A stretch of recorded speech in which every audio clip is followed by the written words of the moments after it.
신부 세르게이. 이 작품은 톨스토이의 유작이자 자전소설로 알려져 있습니다. 모두 8개의 글로 구성되어 있습니다. 시작하겠습니다. 신부 세르게이. 1. 1840년대 베테르부르크에서는 모두가 깜짝 놀랄만한 사건이 일어났다. 궁정 소속 기병 중대 중기병 부대의 대장이면서 장차 황제 니콜라이 1세의 시종 무관이 되어 화려한 경력을 쌓아갈 인물로 모든 이의 기대를 한몸에 받던 미남 공작이 황후의 총애를 받는 아름다운 여관과의 결혼을 한 달 앞두고 퇴역하더니 약혼자와 파혼하고 얼마 안 되는 영지마저 누이에게 넘기고는 수도사가 되겠다며 수도원으로 들어가 버렸던 것이다. 그의 내면의 동기를 알지 못하는 사람들이 보기에 이 일은 도저히 이해할 수 없는 기이한 사건이었지만 스테판 카사스키 공작에게는 달리 행동하는 것은 상상조차 할 수 없을 만큼 이 모든 일이 너무도 자연스러웠다. 스테판 카사스키의 아버지는 근위대 퇴역 대령이었으며 아들이 12살 때 세상을 떠났다. 어머니는 아들과 떨어져 지내야 하는 것이 몹시 마음 아팠지만 자신이 죽고 나면 아들을 집에 두지 말고 사관학교에 보내라는 유언을 남기고 떠난 남편의 뜻을 따르기로 했다. 그리고 미망인이 된 자신은 아들과 가까운 곳에서 지내면서 휴일에 아들을 만나기 위해 딸 바르바라와 함께 베테르부르크로 이사했다. 스테판은 재능이 뛰어나고 자존심이 강해 학문, 특히 그가 유독 좋아했던 수학뿐만 아니라 군사훈련과 승마에서도 늘 선두를 차지했다. 평균보다 키가 컸는데도 아름답고 민첩했다. 발끈하는 성격만 아니라면 품행까지 바른 모범적인 생도였다. 술을 마시거나 방탕한 생활에 빠지는 일 없이 늘 올바르고 성실했다. 이처럼 모범적인 그에게 단 한 가지 오점이 있었으니 때때로 폭발하는 분노였다. 그럴 때면 완전히 자제력을 잃고 야수로 돌변했다. 한 번은 자신이 수집한 광물을 보고 놀린다는 이유로 다른 생도를 창문 밖으로 던져버릴 뻔한 일이 있었다. 그런가 하면 약속을 어기고 면전에서 거짓말을 했다는 이유로 취사람당 장교에게 커틀리 접시를 통째로 던지고 달려들어 겨우 죽지 않을 만큼 두들겨 팬 일도 있었다. 사관학교 교장이 이 모든 일을 듣고 취사람당 장교를 해임하지 않았다면 스테판은 사병으로 강등되고 말았을 것이다.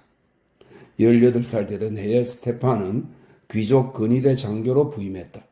황제 니콜라이 파블로비치는 사관학교 시절부터 스테판을 알고 있었으며 그가 근위대로 간 뒤에도 눈여겨보았다. 그런 이유로 사람들은 그가 시종 무관이 될 거라고 예상했다. 카사스키 자신도 그렇게 되길 간절히 원했는데 그건 단순히 공명심 때문이라기보다는 사관생도 시절부터 정말 열렬히 니콜라이 황제를 흠모했기 때문이었다.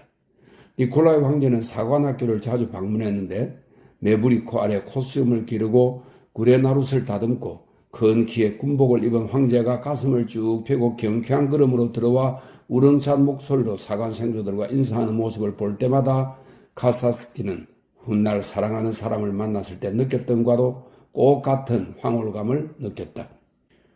니콜라이 파블로비치 황제를 향한 사랑의 열정은 시간이 갈수록 더 강렬해졌다. 그는 황제에게 자신의 무한한 충성심을 증명할 수만 있다면 그 무엇이라도 자신의 전부라도 바치고 싶었다. 니콜라이 황제 또한 자신이 그런 열정을 불러일으킨다는 것을 의식했고 의도적으로 그것을 자극하기도 했다. 그는 생도들에게 둘러싸여 함께 어울렸는데 때로는 그들을 어린아이처럼 순수하게 대했고 때로는 친구처럼 대했으며 어떤 때는 진지하고 근엄하게 대하기도 했다. 장교와 문제가 있었을 때 니콜라이 황제는 카사츠키에게 아무 말도 하지 않았지만 나중에 가까이 있을 기회가 생기자 과장된 손짓으로 그를 피하더니 얼굴을 찌푸리며 손가락을 흔들었다. 그리고 자리를 떠나면서 말했다. 내가 모든 걸 알고 있다는 사실을 명심하게 알고 싶지 않은 일들도 있지. 하지만 그 일들도 여기에 남아있네. 황제는 자신의 심장을 가리켰다. 졸업하는 생도들을 맞는 자리에서 황제는 카사츠키 일을 더는 언급하지 않았다. 다만 늘 그랬듯 생도들에게 필요할 때면 언제든 자신을 찾아와도 좋다고 말하고는 자신과 조국을 위해 마음을 다해 충성해달라고 당부하면서 자신은 언제나 그들에게 가장 가까운 친구로 남겠다고 약속했다. 언제나처럼 모든 생도는 감동했다. 카사츠키는 지난 일을 떠올리며 눈물을 흘렸고 사랑하는 황제를 위해 온 힘을 다해 충성하겠다고 맹세했다. 카사츠키가 졸업 후 부대로 들어가자 그의 어머니는 딸과 함께 처음에는 모스크바로 다음에는 시골로 이사했다. 카사츠키는 재산의 절반을 누이에게 주었다. 그가 복무하는 호화로운 부대에서 생활을 유지하는 데는 남은 재산으로 그럭저럭 넉넉했다. 겉으로 보면 카사츠키는 근위대에서 경력을 쌓아가는 평범한 젊은 장교였지만 그의 내면에서는 복잡하고 치열한 과정이 이어지고 있었다. 어린 시절부터 그는 여러 다양한 분야에서 노력하는 듯 보였지만 본질적으로 이 모든 노력은 오직 하나를 위한 것이었다. 어떤 일을 하든 그가 목표로 하는 한 가지는 완벽한 성공을 거두어서 사람들을 놀래고 그들의 칭찬을 받는 것이었다. 훈련이든 공부든 일단 시작하면 사람들이 그를 칭찬하고 다른 사람들의 규감으로 삼을 때까지 매달렸다. 하나를 이루고 나면 또 다른 일을 시작했다. 그런 식으로 학업에서 최고 자리를 차지했다. 사관학교 시절 자신이 프랑스의 회화에 서툴다는 사실을 깨닫고는 모국어처럼 능숙해질 때까지 연습했는가 하면 그 다음에는 체스에 몰두해 사관학교를 졸업하기 전에 뛰어난 실력을 갖추었다. 황제와 조국에 충성하는 것을 인생의 가장 중요한 소명으로 삼으면서도 그는 언제나 자신을 위한 목표를 세웠으며 목표가 아무리 하찮다 해도 그것을 이루기 위해 모든 노력을 다 쏟았다. 한 가지 목표를 이루고 나면 즉시 다음 목표가 의식 속에 떠오르며 이전 목표를 대신했다. 그의 삶은 이처럼 돋보이고자 하는 노력, 돋보이기 위해 주어진 목표를 이루려는 노력으로 가득 찼다. 장교로 임관된 뒤에도 여전히 욱하는 성격을 다스리지 못해 성공에 지장을 줄 적절치 못한 행동을 하기도 했지만 업무를 최대한 완벽하게 익히겠다는 목표를 세우고 불과 얼마 지나지 않아 모범적인 장교가 되었다. 한 번은 사교교에 나가 사람들과 대화를 나누다가 자신에게 교양이 부족함을 느끼고는 이를 채우기 위해 열심히 책을 읽었고 결국 원하는 바를 이루었다. 그리고 나서는 최고 상류 사회에서 빛나는 존재가 되겠다는 목표를 세우고 멋지게 춤추는 법을 배웠고 얼마 안가 상류층 무도회와 몇몇 파티에 초대받는 수준에 이르렀다. 하지만 그는 이 정도에 만족하지 않았다. 카사츠키는 최고가 되는데 익숙한 사람이었고 상류 사회에서 그의 위치는 최고와 거리가 멀었다. 당시 상류 사회는 네 부류의 사람들로 이루어졌는데 내 생각에는 언제 어디서든 늘 그랬던 것 같다. 첫째, 부유한 귀족들. 둘째, 부자는 아니지만 귀족 가문에서 태어나고 자란 사람들. 셋째, 귀족들에게 아첨하는 부자들. 넷째, 부자도 귀족도 아니면서 첫 번째와 두 번째 부류에게 아부하는 사람들이었다. 카사츠키는 앞의 두 부류에는 속할 수 없었다. 하지만 뒤의 두 부류 사람들은 그를 기꺼이 받아주었다. 사교교에 나가면서 그는 상류사의 여자와 사귀겠다는 목표를 세웠는데 이 목표는 자신도 놀랄 만큼 빨리 이루어졌다. 하지만 자신이 어울리는 사람들은 신분이 낮은 계층이며 더 높은 신분층이 있다는 걸 이내 깨달았다. 그리고 최상류층 사람들이 그를 받아주긴 해도 일원으로 인정하지는 않았다는 것도 깨달았다. 최상류층 사람들은 그를 예의 바르게 대하면서도 어떤 상황에서든 자신들과 구분했다. 카사츠키는 최상류층의 일원이 되고 싶었다. 그러려면 시종무관이 되거나 설명이 있습니다. 그는 그렇게 되고 싶었다. 시종무관이 되거나 아니면 그 계층의 여성과 결혼해야 했다. 그는 그렇게 하기로 마음먹었다. 그리고 아름다운 귀족 아가씨를 골랐다. 그녀는 그가 들어가고 싶어하는 계층에 속했을 뿐만 아니라 상류사회에서 확고한 자리를 차지한 사람들이 어떻게든 가까워지고 싶어하는 그런 아가씨였다. 그녀는 바로 백작 영예인 코르트코바 양이었다. 카사츠키가 꼭 사회적 성공을 위해서만 코르트코바에게 구애한 것은 아니었다. 그녀는 무척이나 매력적인 여성이었고 카사츠키는 이내 그녀를 사랑하게 되었다. 그녀는 처음엔 꽤나 냉정하게 굴더니 어느 순간 태도를 바꾸어 상냥해졌고 그녀의 어머니는 더 적극적으로 나서면서 그를 몇 번씩이나 집에 초대했다. 카사츠키는 그녀에게 청혼의 허락을 받았다. 그는 행운이 그처럼 쉽게 찾아온 것이 놀라우면서도 한편으로는 자신을 대하는 모녀의 태도가 굉장히 이상하다는 걸 느꼈다. 하지만 이미 사랑에 빠져 눈이 멀었으므로 그 도시의 사람들 거의 전부가 알고 있던 사실. 그러니까 그의 약혼녀가 지난해까지 니콜라이 파블로비치의 정부였다는 사실을 알아채지 못했다. 허허. 2. 결혼식 날짜가 2주 정도 남았을 즈음 카사츠키는 차르스코의 셀로에 있는 약혼녀의 별장에 있었다. 5월의 어느 무더운 날이었다. 그는 약혼녀와 정원을 거닐다가 보리수나무 그늘이 드리워진 오솔길의 벤치에 앉았다. 하얀 모슬린 드레스를 입은 메리는 그날따라 유난히 아름다웠다. 그 모습은 순수와 사랑의 화신 같았다. 그녀는 고개를 숙인 채 앉아있다가 눈을 들어 키가 크고 잘생긴 약혼자를 바라보았다.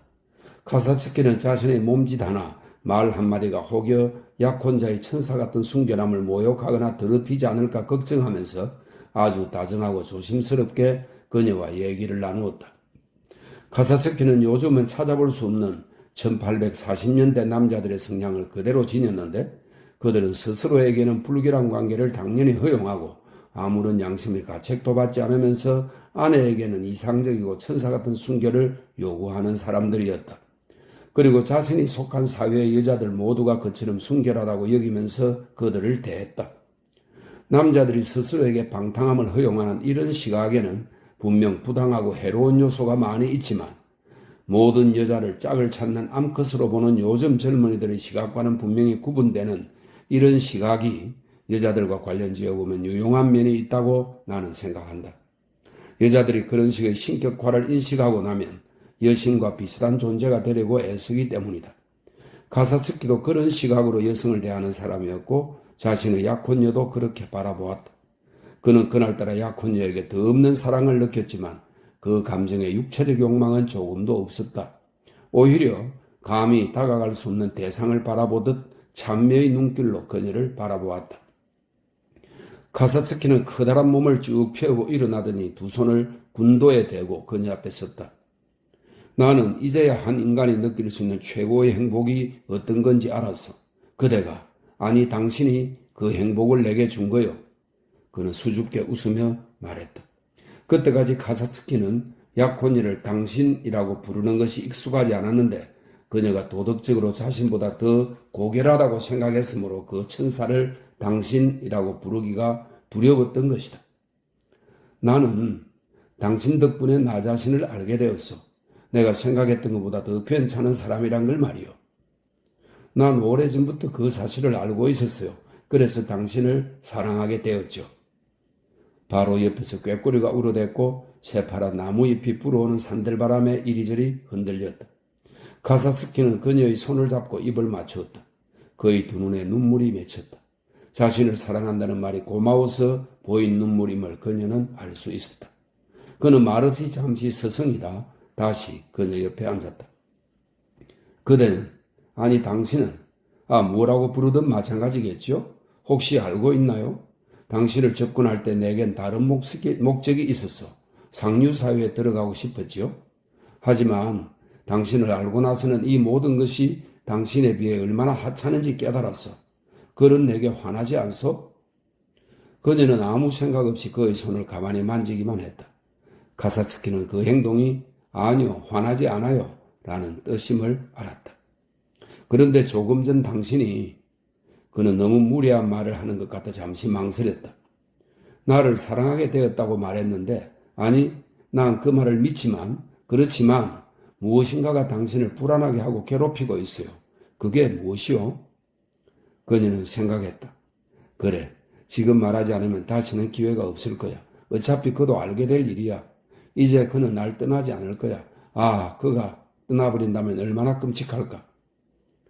그녀는 두 눈에 사랑을 가득 담고 큰 키에 우아하고 힘이 넘치는 그의 모습을 바라보았다.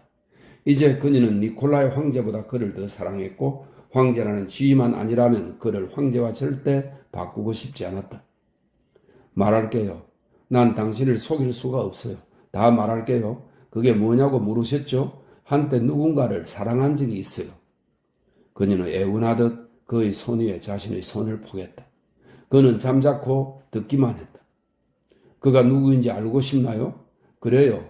바로 황제 폐하예요. 우리 모두 그분을 사랑하오. 내 생각에는 여학생 시절에, 아니 그 이후였어요. 그에게 반해버렸죠. 하지만 다 지나간 일이에요. 그래도 당신에게 꼭 말해야만. 그래, 뭐가 어쨌다는 거요?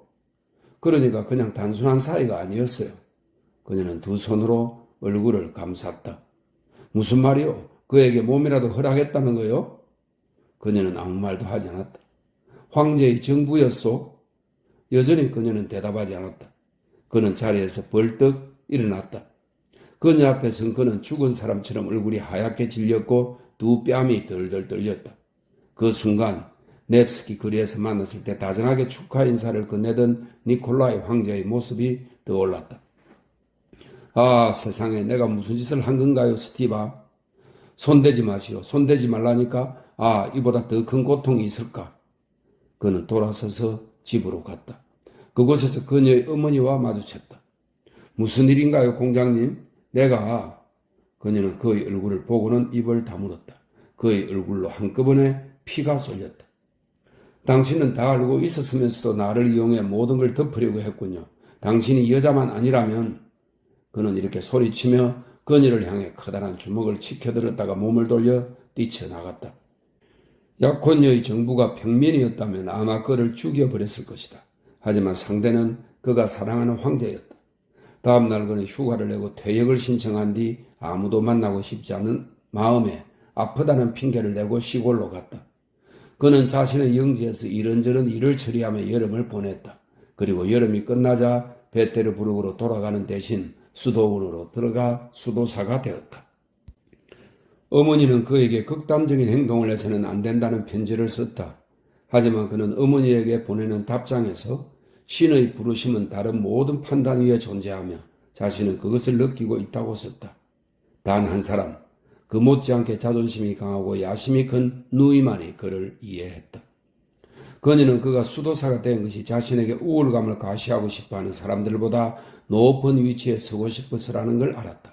그녀는 그를 정확하게 이해했다. 수도사가 됨으로써 그는 군복무 시절 자신과 다른 모든 이가 그처럼 중요하게 생각했던 것들을 이제 얼마나 하찮게 여기는지 보여주었으며 예전에는 부러워했던 사람들을 내려다볼 수 있는 위치에 올랐었다. 하지만 누이 바르바라의 생각처럼 이런 감정만이 그를 움직인 것은 아니었다. 그의 내면에는 바르바라가 알지 못하는 다른 감정, 즉 진실한 신앙심도 있었다. 이 신앙심이 자존심 그리고 최고가 되고 싶다는 욕망과 서로 얽혀 그를 움직인 것이다. 천사라고 믿었던 약혼녀 메리에 대한 환멸과 모욕감이 너무도 커서 그는 절망에 이르렀다. 이 절망에서 그가 향한 곳은 어디였을까? 어린 시절부터 그의 내면에 고스란히 간직되어 있던 믿음, 바로 신이었다. 3. 성모재단의 카사스키는 수도원에 들어갔다. 수도원장은 귀족 가문에서 태어난 박학한 작가이자 영적 지도자였으며 지도자이자 스승을 선출하고 그들에게 무조건 순종하는 발라히아 출신 수도사들의 계보를 이었다. 수도원장은 유명한 영적 지도자 암브로시의 제자였으며 암브로시는 마카리의 제자였고 마카리는 레오니드의 제자였고 레오니드는 파이시 펠리치콥스키의 제자였다. 카사츠키는 이 수도원장을 지도자로 삼고 순종했다. 수도원에서 카사츠키는 다른 사람들에 대한 우울감을 느끼기도 했지만 어떤 일을 하든 외면적으로나 내면적으로나 최대한 완벽하게 이루는 것의 기쁨을 그곳에서도 경험했다. 군대에서 그가 나무랄 데 없는 장교에 머물지 않고 주어진 일 이상을 하면서 완벽함의 범위를 넓혔듯 수도사로서도 완벽해지려고 노력했다. 일에서뿐만 아니라 생각에서도 늘 근면하고 절제하고 겸손하고 온유하며 순결하고 순종하려고 했다. 특히 마지막 덕목, 즉 순종으로 그의 삶은 한결 편안해졌다. 수도원이 도시 가까이에 있어 사람들의 발길이 잦은 탓에 엄격하게 지켜야 할 규율이 많았고 그래서 불만스럽거나 유혹을 느낄 때도 있었지만 순종으로 이 모든 어려움을 이겨냈다. 이유를 따지는 것은 나의 임무가 아니야. 성인의 유골 옆에 서 있는 것이든 성가대에서 노래하는 것이든 수도원에 온 사람들의 수를 세는 것이든 내게 맡겨진 일에 순종하는 것이 나의 임무야. 어떤 식으로든 의심이 생길 때마다 스승에게 순종하는 마음으로 해결했다. 순종하는 마음이 없었더라면 끝도 없이 지루하게 이어지는 예배와 부산스러운 방문객들, 다른 수도사들의 악한 본성이 고욕스러웠을 테지만 이제 그는 이 모든 것을 기쁘게 감당했을 뿐만 아니라 그 속에서 위안과 살아갈 힘을 얻었다. 똑같은 기도문을 하루에도 몇 번씩 들어야 하는 이유는 모르지만 그래야만 한다는 것은 알고 있다. 그래야만 한다는 것을 알기에 나는 기도문을 들으며 기쁨을 얻는다. 스승은 육신의 생명을 유지하는 데 물질의 음식이 필요하듯 영혼의 생명을 유지하기 위해서는 정신의 음식, 그러니까 기도문이 필요하다고 말했다. 그는 이 말을 진심으로 믿었고 때때로 새벽 예배를 드리기 위해 아침 일찍 일어나는 것이 힘들기도 했지만 그 의식을 치르면서 확실한 평온과 기쁨을 느꼈다. 이 기쁨으로 겸손한 마음을 가질 수 있었고 스승이 정해놓은 모든 행동을 더 분명하게 인식했다.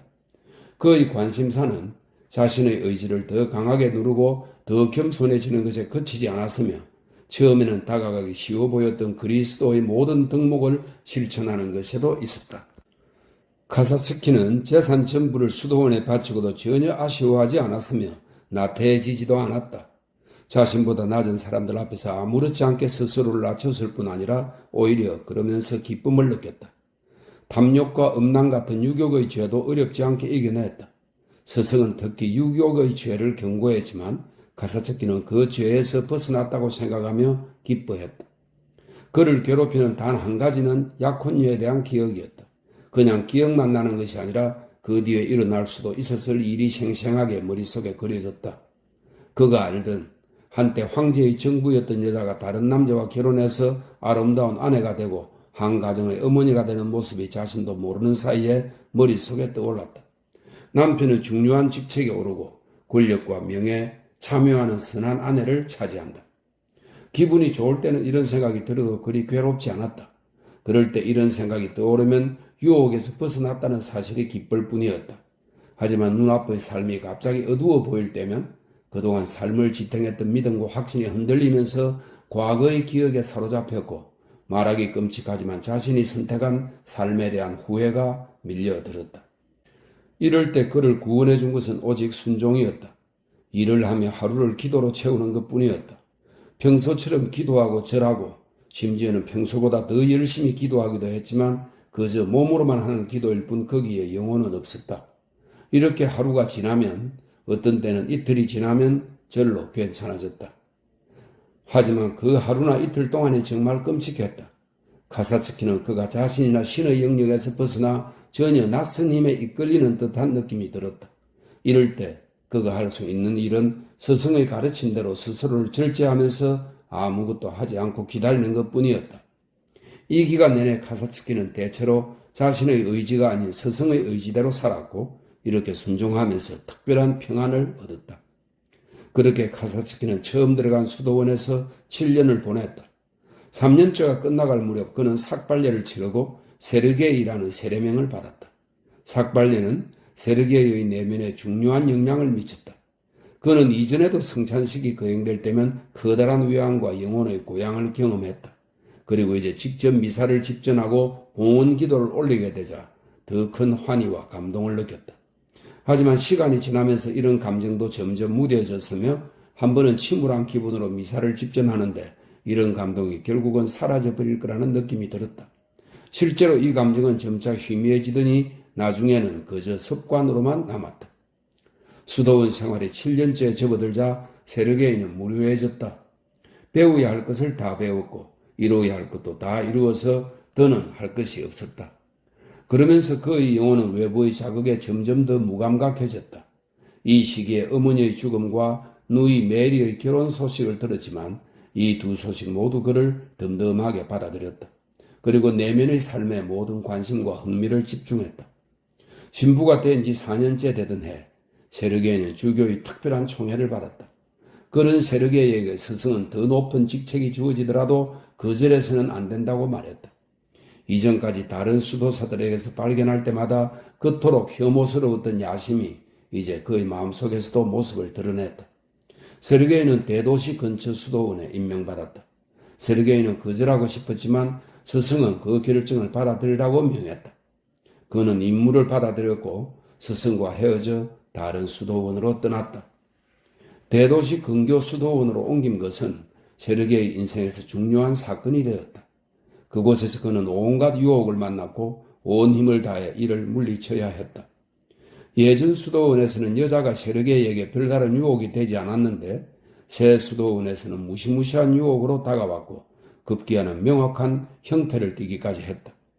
행실이 안 좋기로 소문난 어떤 부인이 세르게이를 유혹하기 시작한 것이다. 그녀는 세르게이에게 말을 걸기도 하고 집으로 초대도 했다. 세르게이는 단호하게 거절했지만 자신의 욕망이 눈에 보이는 것 같아 너무도 두려웠다. 그는 두려움을 이기지 못하고 스승에게 편지를 썼고 또 한편으로는 스스로를 다잡기 위해 부끄러움을 무릅쓰고 젊은 도제 수도사에게 자신의 약점을 털어놓으면서 자신을 감시해주고 미사와 수도원 업무 말고는 어디에도 가지 못하게 해달라고 부탁했다. 이 외에도 새 수도원의 수도원장에게 지독하리만큼 반감이 생기는 것도 세르게이에게는 또 다른 시련이었다. 수도원장은 세속적이고 교활하며 성직자로서 꽤 성공을 거둔 사람이었다. 세르게이는 아무리 애를 써 보아도 그에 대한 반감을 다스릴 수가 없었다. 겉으로는 순종하면서도 마음 깊은 곳에서는 끊임없이 그를 비난했다. 수도원장에 대한 이 불만은 결국 폭발하고 말았다. 세르게이가 새 수도원에서 지낸 지 어느새 2년이 되었을 무렵 이런 사건이 벌어졌다. 성모전할 때에 성당에서 저녁 예배가 거행되었다. 여러 지방에서 많은 사람들이 찾아왔다. 예배는 수도원장이 집전했다. 세르게이 신부는 늘 서던 자리에서 기도를 하고 있었는데 예배 시간, 특히 대성당에서 수도원장이 집전하는 예배 시간이면 늘 벌어지고 나는 자신과의 싸움이 그날도 어김없이 시작되었다. 그 싸움은 세르게이를 자극하는 방문객들, 특히 부인들 때문이었다. 그는 그들이 누구든 어떤 일이 벌어지든 보지 않고 신경 쓰지 않으려고 애썼다. 병사 하나가 여자들을 안내한다며 사람들을 밀치는 모습이나 부인들이 수도사들, 특히 잘생긴 수도사로 유명한 세르게이를 서로에게 가리키는 모습을 그는 애써 외면했다. 그리고 마치 마음에 눈 가리개를 두른 듯 제마교의 촛불, 성상화, 미사를 보는 사람들 말고는 아무것도 보지 않으려 했다. 찬송가와 기도 소리 말고는 아무것도 듣지 않으려 했으며 수없이 들었던 기도문을 듣다가 다음 구절을 암송할 때면 늘 느끼던 감정, 그러니까 의무를 완수했음을 자각할 때 느끼는 모라의 감정 말고는 어떤 감정도 느끼지 않으려 했다. 그렇게 세르게이는 제자리에 서서 필요할 때마다 절을 하고 성호를 그었으며 어느새 마음이 냉담해져 누군가를 비난하고 싶어질라 치면 생각과 감정을 의식적으로 마비시키기도 하면서 자신과 싸웠다.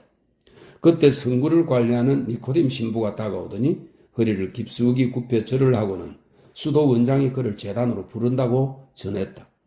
니코딤 신부 역시 세르게이에게는 커다란 시험이었는데 수도 원장에게 거짓과 아부를 일삼는 그를 볼 때면 어쩔 수 없이 역겨움이 일었다.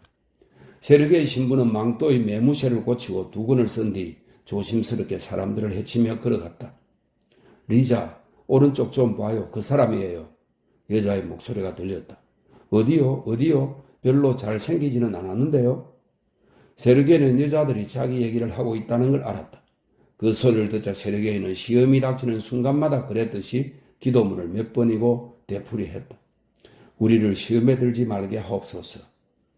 그는 고개를 숙이고 눈을 내리깐 채 설교단을 지났고 때마침 사제복을 입고 제막 앞을 지나가던 수사 신부를 피해 북쪽문으로 들어갔다. 성단소로 들어가서는 늘 하던 대로 성상 앞에 서서 성호를 그으며 몸을 깊숙이 숙여 절을 한 다음 고개를 들어 수도원장을 바라보았다. 그리고 번쩍이는 옷을 입고 수도원장 옆에 서 있는 사람을 고개는 돌리지 않은 채 곁눈질로 쳐다보았다. 수도원장은 제의를 입고 벽 옆에 서 있었는데 뚱뚱한 몸과 불룩 나온 배에 걸친 제의 밖으로 짤막하고 통통한 손을 꺼내 옷에 달린 끈을 문지르며 장군 제복을 입은 군인과 미소 띤 얼굴로 무슨 얘기인가를 나누고 있었다. 한때 군대에 있었던 세르게이 신부는 그 훈장과 어깨 장식을 한눈에 알아보았다. 그 장군은 예전에 세르게이가 복무했던 연대의 장군이었다.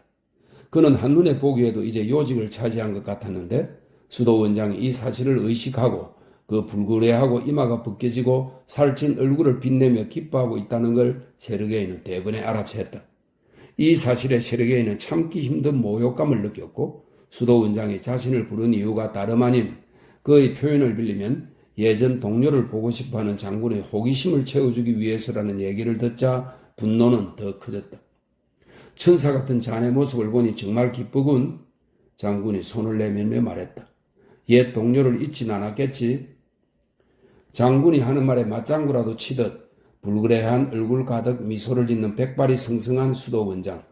입에서는 포도주 냄새를 풍기고 구레나루에서는 담배 냄새를 풍기며 어려움이라고는 모르는 얼굴로 만족스러운 웃음을 짓는 장군. 이 모든 것을 보며 세르게이 신부는 화가 치밀었다. 그는 수도 원장에게 다시 한번 절을 하고 말했다. 수도 원장님, 절 부르셨습니까? 세르게이는 이렇게만 말했지만 표정과 몸짓 전체로 그 이유를 묻고 있었다. 그래, 장군님을 만나보라고 불렀네. 수도 원장이 대답했다. 수도 원장님, 저는 세상의 유혹으로부터 구원받기 위해 속세를 떠났습니다. 세르게의 얼굴에서 핏기가 가시고 입술이 떨렸다. 그런데 어째서 저를 다시 세상에 내놓으시는 겁니까? 그것도 주님의 성전에서 기도를 하고 있는 때에 말입니다. 알았네. 가보게. 어서 가보게. 수도 원장이 벌겋게 달아오른 얼굴을 찌푸리며 말했다. 다음날 세르게이는 수도 원장과 동료 수도사들에게 자신의 교만함에 대해 용서를 구했지만 바로 그날 밤새 기도를 하고 나서는 수도원을 떠나겠다고 결심했다. 그는 스승에게 편지를 써서 스승이 있는 수도원으로 돌아갈 수 있게 허락해달라고 간청했다. 자신은 나약하고 무능해서 스승의 도움 없이 혼자서는 유혹에 맞서 싸울 수가 없다고 했다. 그리고 교만했던 죄를 고백했다. 얼마 뒤에 보낸 답장에서 스승은 모든 일이 세르게의 교만에서 비롯된 거라고 썼다. 그가 분노를 참지 못하는 것은 영혼의 고귀함을 거부하며 주님을 위해서가 아닌 자신의 교만함을 위해 스스로를 낮추기 때문이라고 설명했다. 즉, 나는 아무것도 원하지 않으므로 훌륭한 사람이야 라고 생각한다는 것이다. 그래서 수도 원장의 행동을 참지 못하는 것이라고 했다. 저는 주님을 위해 모든 것을 버렸는데 절 짐승처럼 사람들 앞에 내보였습니다. 라는 세르게의 말에 스승은 이렇게 대답했다. 자네가 주님을 위해 명예를 버렸다면 아마도 견딜 수 있었을 거야. 하지만 자네의 마음속에서 세속적 교만이 아직 사라지지 않았어. 내 영혼의 아들 세르게이, 난 자네를 생각하며 기도했네. 그러자 주님께서 자네에 대해 계시를 주셨지. 예전처럼 살라. 그리고 순종하라. 얼마 전 수도원 암자에서 수도 생활을 하던 은자 알라리온이 세상을 떠났다는 소식을 들었네. 그는 암자에서 18년을 살았지. 탐비노의 수도원장이 그곳에서 지낼 사람이 없는지 물어왔다네. 바로 그때 자네 편지를 받았지. 내가 탐비노 수도원의 파이시 신부에게 편지를 보내놓을 테니 그를 찾아가서 일라이온의 방을 쓰게 해달라고 부탁해보게. 자네가 일라이온을 대신할 수 있어서가 아니라 교만을 없애기 위해서는 고독이 필요하기 때문이네. 주님의 은총이 함께하길 비네. 세르게이는 스승의 말에 따르기로 하고 그 편지를 수도 원장에게 보여주며 수도원을 떠나도 좋다는 허락을 구했다. 그리고 자신의 방과 소지품 전부를 수도원에 두고 탐비노 수도원으로 떠났다. 상인 출신으로 수도원을 훌륭하게 관리해온 탐비노 수도원장은 소박하고 조용하게 세르게이를 맞아들이며 알라리온의 방을 내주었다. 그리고 세르게이 일을 도와줄 평수도사를 같이 있게 했지만 나중에는 세르게이 청을 받아들여 그를 혼자 지내게 했다. 암자는 산속에 파놓은 동굴이었다. 그 안에 알라리온이 묻혀 있었다. 동굴 깊숙이에 알라리온의 무덤이 있었고 출입문 가까이에는 짚을 깔아 잠을 잘 수 있게 만든 좁은 공간과 작은 책상, 성상과 책이 놓인 선반이 있었다. 굳게 잠긴 바깥문에도 선반이 매달려 있어서 하루에 한 번 수사가 수도원에서 가져온 음식을 이곳에 놓아두었다. 이렇게 해서 세르게이는 은자가 되었다. 4. 세르게이가 은둔 생활을 시작한 지 6년째 되던 해 사육제 기간에 이웃 도시의 부유하고 시끌벅적한 남녀 무리가 팬케이크와 포도주를 먹고 나서 삼두마차를 타려고 몰려들었다. 이 일행에는 변호사 2명과 부유한 지주 1명, 장교 1명, 그리고 여자 4명이 있었다. 여자 넷 중 한 사람은 장교의 아내였고 다른 1명은 지주의 아내, 또 1명은 아직 결혼하지 않은 지주의 일동생이었다. 그리고 나머지 1명은 아름답고 부유하지만 엉뚱한 행동으로 도지 사람들을 놀래고 혼란스럽게 하는 괴짜 이혼녀였다. 날씨는 화창했고 길은 마룻바닥처럼 매끄러웠다. 그들은 도시 외곽을 10베르스타 정도 달리다가 멈춰서서 돌아갈지 더 갈지 의논했다. 이 길로 계속 가면 뭐가 나오죠? 아름다운 이혼녀 마코프키나가 물었다. 여기서 12베르스타에 가면 탐비노가 있습니다. 마코프키나에게 아부하는 변호사가 대답했다. 그 다음에는요? 그 다음에는 L이 나옵니다. 알파벳 L이라고 적어놨습니다. 중간에 수도원을 지나죠. 세르게이 신부가 사는 곳 말인가요? 네, 맞습니다. 카사스키라고 했나요? 그 잘생긴 은자 말이에요. 네, 그렇습니다. 자, 신사숙녀 여러분, 우리 카사츠키를 만나러 갑시다. 탐비노에서 쉬면서 뭘 좀 먹고요. 그럼 오늘 안에 집에 못 갈 수도 있는데요. 상관없어요. 카사츠키 집에서 묵으면 되죠. 그보다는 수도원에 숙소가 있습니다. 아주 좋죠. 예전에 마인을 변호할 때 그곳에서 묵은 적이 있어요. 아니요, 난 카사츠키 집에서 묵을 거예요. 글쎄요, 부인이 아무리 대단하신 분이라도 그건 안 될 겁니다. 안 된다고요? 내기할까요? 좋습니다. 부인이 그 집에서 묵게 된다면 무엇든 원하시는 대로 하겠습니다. 그 말 꼭 지키세요. 부인도요. 자, 좋아요. 출발하죠. 일행은 마부들에게 술을 건넸다. 그리고 자신들이 먹을 파이와 술과 사탕이 든 상자도 꺼냈다. 부인들은 하얀 개가죽 모피를 몸에 둘렀다. 마부들이 어느 마차가 앞에서 갈지를 두고 잠깐 말다툼을 하고 나서 젊은 마부 하나가 거침없이 몸을 돌려 앉더니 긴 채찍을 휘두르며 고함을 쳤다. 그러자 방울소리가 울려 퍼지고 썰매가 끼익 소리를 내며 앞으로 나갔다. 썰매는 별로 흔들림 없이 앞으로 나갔다. 마부가 거침없이 고삐를 흔들자 엉덩이 띠 아래 꼬리를 단단히 잡아내면 말이 부드럽고도 경쾌하게 달려나갔고 평평하고 매끄럽게 뻗은 길이 휙휙 뒤로 밀려났다. 변호사와 장교는 서로 마주보고 앉아 마코프키나 옆에 앉아있는 여자와 실없는 농담을 주고받았고 마코프키나는 모피 외투를 단단히 여며 입고 꼼짝도 않고 앉아 생각에 잠겨 있었다. 다 똑같아. 모두 다 추할 뿐이야. 술과 담배 냄새를 풍기는 기름기 낀 벌건 얼굴들. 똑같은 얘기, 똑같은 생각. 어디를 봐도 온통 역겨운 것뿐이야. 그런데도 모두들 아무 불만도 없이 당연히 그렇게 사는 거라 믿고 있지. 죽을 때까지 그렇게 살 테지. 난 그럴 수 없어. 지긋지긋해. 이 모든 걸 뒤집고 바꿀 무언가가 필요해. 사라토프 사람이었던가? 그들처럼 달리다가 얼어 죽는다면 어떨까? 그렇게 되면 우리는 어떻게 할까? 어떻게 행동할까?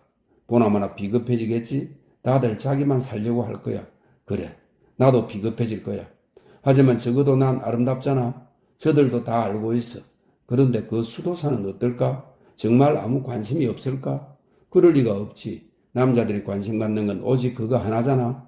지난 가을에 만났던 그 생도처럼 말이야. 어쩌면 그렇게 멍청한지. 이반 니콜라이치, 그녀가 불렀다. 무슨 일입니까? 그 사람은 나이가 몇인가요? 누구 말입니까? 카사츠키 말이에요. 아마 40은 넘었을 겁니다. 그런데 그 사람은 찾아오는 사람들을 다 받아주나요? 다 받아주죠. 하지만 항상 그런 건 아니에요. 내 발 좀 덮어주세요. 그렇게 말고요. 당신 정말 서투르군요. 아, 조금 더요. 바로 거기에요. 발을 누르지는 말고요. 어느덧 그들은 암자가 있는 숲에 이르렀다. 그녀는 썰매에서 내리더니 일행들에게 그만 가보라고 했다. 사람들이 그녀를 말렸지만 그녀는 화를 내며 어서 가라고만 했다. 결국 썰매가 떠났고 그녀는 하얀 개가죽 모피를 입고 오솔길을 걸어갔다. 변호사가 썰매에서 내리더니 한동안 제자리에 서서 그녀를 지켜보았다. 5. 세르게이 신부가 은둔 생활을 한 지 6년이 지났다. 어느덧 그의 나이도 49이 되었다. 그의 삶은 힘겨웠다. 금식과 기도는 그리 힘들지 않았지만 전혀 예상치 못했던 내면의 갈등은 견디기 힘들었다. 갈등의 원천은 의심과 욕정, 이 두 가지였다. 이 두 적은 언제나 함께 나타났다. 세르게이는 이 두 가지가 서로 다른 적이라고 생각했지만 사실은 하나였다. 의심이 사라지는 순간 욕정도 사라졌다. 하지만 그는 이 두 가지가 서로 다른 악마라고 생각했으므로 각기 다른 방식으로 싸웠다. 그는 생각했다. 아, 주여, 나의 주여, 어째서 주님은 제게 믿음을 주시지 않습니까? 성인 안토니오와 다른 이들 역시 욕정과 싸우긴 했지만 그들에게는 믿음이 있었습니다. 여기서 성인 안토니오는 12세기를 살았던 포르투갈의 로마 가톨릭 교회 성직자라고 설명되어 있습니다. 그들에게 믿음이 있었지만 제게는 믿음이 없는 순간과 시간과 날들이 있습니다. 온 세상이 죄악으로 가득하고 그래서 그런 세상을 멀리해야 한다면 이 매혹적인 세상은 왜 존재하는 겁니까? 어째서 주님은 이 유혹을 만드셨습니까? 이런 유혹을요. 제가 세상의 쾌락을 부리고 아무것도 없는 곳에서 무언가를 준비하려 한다면 그것 또한 유혹이 아닌가요? 이런 생각을 하면서 세르게이는 스스로에게 공포와 혐오를 느꼈다. 이 비열한 인간, 이 추악한 인간, 그런 인간이 성인이 되고 싶어 하다니. 그는 스스로를 꾸짖었다. 그리고 기도를 하기 시작했다. 하지만 기도를 시작하자마자 수도원에서 지내던 자신의 모습이 생생하게 떠올랐다. 두건을 쓰고 망토를 입은 당당한 모습이었다. 그는 고개를 저었다. 안 돼. 이건 아니야. 이건 기만이야. 다른 사람을 기만할 수는 있어도 나 자신과 신을 기만할 수는 없어. 나는 대단한 사람이 아니야. 그저 불쌍하고 우스운 인간일 뿐이야. 그는 사제복 자락을 걷어올리고 속옷 밑으로 드러난 초라한 다리를 바라보았다. 그리고 미소를 지었다.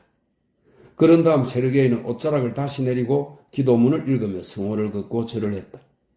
정말 이 침상이 내 관이 되는 것일까? 그는 기도문을 읽었다. 바로 그때 악마가 그에게 속삭이는 소리가 들리는 듯 했다.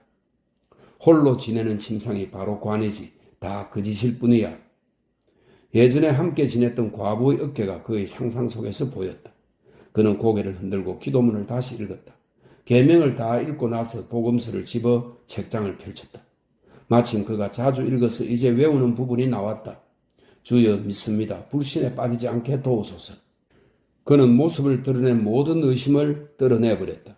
균형을 잃고 흔들리는 물체를 다시 세워놓는 것처럼 흔들리는 받침대 위에 자신의 믿음을 다시 올려놓고 그것이 흔들리거나 뒤집히지 않도록 조심스럽게 물러섰다.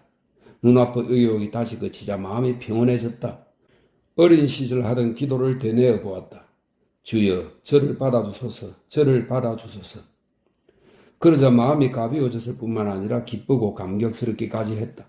그는 성호를 걸은 다음 베개 대신 여름용 사제복을 머리 아래 밀어넣고 좁은 의자에 마련한 잠자리에 누웠다. 그리고 슬핏 잠이 들었다. 꿈에서 방울 소리를 들은 것 같았다. 그 소리를 실제로 들은 건지 꿈에서 들은 건지 분간이 되지 않았다. 그러다 문을 두드리는 소리에 잠에서 깼다. 그는 정말 소리를 들은 건지 확신하지 못한 채 몸을 일으켰다. 하지만 다시 문 두드리는 소리가 들렸다. 분명 그건 가까이에서 그의 방문에서 나는 소리였다. 이어서 여자의 목소리가 들렸다. 아, 맙소사. 악마는 여자의 모습을 하고 나타난다고 성자전에 나와 있는데 그게 사실이란 말인가? 맞아. 여자 목소리야. 부드럽고 수줍고 상냥한 목소리야. 퇴. 그는 침을 뱉었다. 아니야. 그저 내 상상일 뿐이야. 그는 이렇게 중얼거리고는 성서대가 있는 구석으로 가서 평소 습관대로 무릎을 꿇고 앉았는데 이렇게 하면 늘 위안이 되고 마음이 편안해졌다. 고개를 숙이자 머리카락이 얼굴로 흘러내렸다.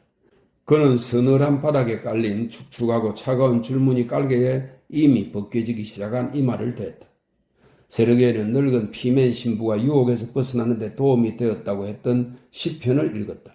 그는 잔뜩 긴장한 강한 두 다리로 가볍고 깡마른 몸을 가뿐하게 일으켰다. 그리고 시편을 계속 읽으려고 했지만 밖에서 나는 소리에 자신도 모르게 자꾸만 귀를 기울이게 되는 통에 글자가 눈에 들어오지 않았다. 무슨 소리인지 듣고 싶었다. 하지만 사방이 고요했다. 한 구석에 놓인 작은 통으로 지붕에서 물방울이 떨어지는 소리만 들릴 뿐이었다. 문 밖에서는 부연 안개가 눈 위로 내려앉았다. 사방이 더할 나위 없이 고요했다. 그때 갑자기 창가에서 바스락거리는 소리가 나더니 여인의 목소리가 똑똑히 들렸다. 아까의 그 부드럽고 수줍은 목소리, 매력적인 여인만이 낼 수 있는 목소리였다. 제발 들어가게 해주세요. 제발요. 온몸의 피가 심장으로 몰려들어 그대로 멈춘 것만 같았다. 그는 숨조차 쉴 수 없었다. 주여, 다시 오셔서 악마를 물리쳐 주소서. 전 악마가 아니에요. 이 말을 하는 입술이 웃고 있는 것처럼 들렸다. 전 악마가 아니에요. 그저 길을 잃고 헤매는 죄 많은 여인일 뿐이에요. 비유해서 그렇다는 게 아니라 정말 그래요. 그녀는 웃음을 터뜨렸다. 몸이 꽁꽁 얼어서 쉴 곳을 찾고 있는 거예요. 세르게이는 유리창에 얼굴을 갖다 댔다. 작은 등불이 창에 반사되어 창문 전체가 빛을 냈다. 그는 두 손을 얼굴 양옆에 대고 밖을 내다보았다. 안개, 구름, 나무, 그리고 그 오른쪽에 여자가 있었다. 그녀, 기다란 흰색 모피 외투를 입고 모자를 쓴 그녀가 아주 사랑스럽고 선량한 얼굴에 놀란 표정을 담고 불과 몇 센티미터 앞에서 그를 향해 몸을 기울이고 서 있었다. 두 사람이 눈이 마주친 순간 그들은 서로를 알아보았다. 언젠가 만난 적이 있어서가 아니었다. 한 번도 만난 적이 없었지만 서로 주고받는 시선에서 두 사람은, 특히 세르게이는 서로를 알고 있으며 서로를 이해하고 있다고 느꼈다. 세르게이가 그녀의 두 눈을 바라본 순간 그녀가 악마일지도 모른다는 의심은 사라졌다. 그처럼 평범하고 선량하고 사랑스럽고 수줍어하는 여인이 악마일 리가 없었다. 세르게이가 물었다. 누구십니까? 어떻게 이곳까지 온 겁니까? 제발 문 좀 열어주세요. 그녀가 조금 전보다 더 다급하게 말했다. 얼어 죽을 것 같아요. 길을 잃었다니까요. 하지만 전 수도사입니다. 그리고 은자입니다. 아, 제발 문 좀 열어주세요. 당신이 기도하는 동안 제가 이 창문 아래서 얼어 죽기를 바라시나요? 그런데 어떻게 잡아먹지 않을게요. 제발 들어가게 해주세요. 온몸이 꽁꽁 얼었다고요. 그녀는 겁에 질려 금방이라도 울음을 터뜨릴 듯한 목소리로 말했다. 그는 창가에서 물러나 가시 면류관을 쓰고 있는 예수의 성상을 바라보았다. 주여 저를 도우소서. 주여 저를 도우소서. 그는 이렇게 기도하고 몸을 깊숙이 숙이며 성호를 그었다. 그런 다음 좁은 현관 안쪽 문으로 가다가 문을 열었다. 그리고 현관에 서서 바깥문 걸쇠를 잡고 들어올리려 했다. 그때 문 바깥쪽에서 발소리가 들렸다. 창가에 서 있던 여자가 문 쪽으로 다가왔다. 그녀가 갑자기 소리를 내질렀다. 아! 문지방 앞에 고인 물 웅덩이에 발이 빠진 것 같았다. 그는 손이 떨려 문에 단단히 고정되어 있는 걸쇠를 들어 올릴 수가 없었다. 아, 뭘 하는 거예요? 어서 문을 열어달라니까요. 몸이 다 젖었어요. 꽁꽁 얼었다고요. 신부님은 영혼의 구원을 생각하느라 저를 얼어 죽게 만들 셈이군요. 세르게이가 문을 잡아당기면서 걸쇠를 들어 올렸는데 미처 반동을 생각하지 못한 탓에 문이 밖으로 벌컥 튕겨나가면서 그녀를 밀쳤다. 아, 미안합니다. 당황한 나머지 세르게의 입에서 예전 귀부인들을 대할 때의 말투가 튀어나왔다. 그녀는 미안합니다 라는 말을 듣고 미소를 지었다. 이런 생각이 들었다. 그렇게 무서운 사람은 아니군. 아니에요. 용서를 구할 사람은 저인걸요. 그녀는 이렇게 말하며 세르게이를 지나쳐갔다. 이러면 절대 안 되는 거 알아요. 하지만 지금은 상황이 특별하니까요. 들어가시죠. 세르게이는 그녀가 안으로 들어가도록 한쪽으로 비켜서며 말했다. 아주 오래전에 맡아보았던 고급 향수의 진한 향기가 그에게 훅 끼쳐왔다. 그녀는 현관을 지나 방으로 갔다. 그는 바깥문을 닫고 걸쇠는 걸지 않은 채 방으로 들어갔다. 아, 주여 예수 그리스도여 하나님의 아들이시여 이 죄인을 불쌍히 여기소서. 주여 이 죄인을 불쌍히 여기소서. 세르게이는 기도를 멈추지 않았다. 그저 속으로만 기도하는 게 아니라 자신도 모르게 입술을 움직이며 기도를 했다. 자, 들어가세요. 세르게이가 말했다. 그녀는 방 한가운데 서서 웃는 눈으로 세르게이를 바라보았다. 그녀의 몸에서 바닥으로 물이 뚝뚝 떨어졌다. 신부님의 고독을 방해해서 미안해요. 하지만 보시다시피 제 처지가 이래서요. 사정을 얘기하자면 사람들하고 도시에서 썰매를 타고 왔는데 제가 보로비오 포카에서 도시까지 혼자 걸어갈 수 있다고 내기를 한 거예요. 그러다 그만 길을 잃었죠. 이 암자를 발견하지 못했다면 그녀는 거짓말을 했다. 그러다 세르게의 얼굴을 본 순간 더는 아무 말도 못하고 입을 다물었다. 세르게의 모습은 그녀가 예상했던 것과 완전히 달랐다. 그는 그녀가 예상했던 것만큼 잘생기지 않았지만 그런데도 그녀의 눈에는 너무도 매력적으로 보였다. 희끗희끗한 곱슬머리와 수염, 곱게 뻗은 또렷한 콧날, 그녀를 똑바로 바라볼 때면 석탄처럼 이글거리는 눈동자는 그녀에게 강렬한 인상을 남겼다. 세르게이는 그녀가 거짓말을 하고 있다는 걸 알고 있었다. 아, 그렇군요. 세르게이는 그녀를 보며 이렇게 말하고는 다시 두 눈을 내리깔았다. 저는 저쪽으로 갈 테니 부인은 여기서 묵으십시오. 그리고 세르게이는 등잔을 들어 불을 붙이고 그녀에게 깊숙이 몸을 숙여 인사한 다음 칸막이 뒤쪽에 있는 작은 방으로 갔다. 그가 거기에서 무언가를 옮기는 소리가 들려왔다. 내가 못 들어가게 무언가로 막아놓은 거겠지? 그녀는 이렇게 생각하며 빙긋 웃었다. 그러고는 흰 모피 외투를 벗고 머리카락에 엉겨붙은 모자도 벗은 다음 모자 아래 메고 있던 스카프를 풀었다. 사실 창문 아래 서 있을 때만 해도 그녀는 전혀 젖지 않았으며 그저 암자로 들어오기 위해 그렇게 둘러댄 것뿐이었다. 하지만 문가에서 물 웅덩이에 완전히 빠지는 바람에 왼발이 복숭아뼈까지 젖었고 신발과 덧신에도 물이 가득 찼다. 그녀는 널빤지에 양탄자를 깔아놓은 것이 전부인 세르게의 침상에 앉아 신을 벗었다. 그녀에게는 이 작은 방이 매력적으로 보였다. 폭 2m, 길이 3m 남짓되는 방은 유리처럼 깨끗했다. 그녀가 앉은 침상, 그 위쪽에 놓인 책이 꽂힌 선반이 방에 있는 가구의 전부였다. 방 한 구석에는 성스대가 있었고 문 옆의 못에는 외투와 사제복이 걸려 있었다. 성스대 위에는 가시면류관을 쓴 그리스도의 성상과 등잔이 있었다. 방에서 이상한 냄새가 났다. 기름 냄새와 흙 냄새였다. 그녀는 방 안의 모든 것이 마음에 들었다. 심지어 냄새까지 마음에 들었다. 젖은 왼쪽 발이 불편해서 그녀는 서둘러 신을 벗기 시작했다.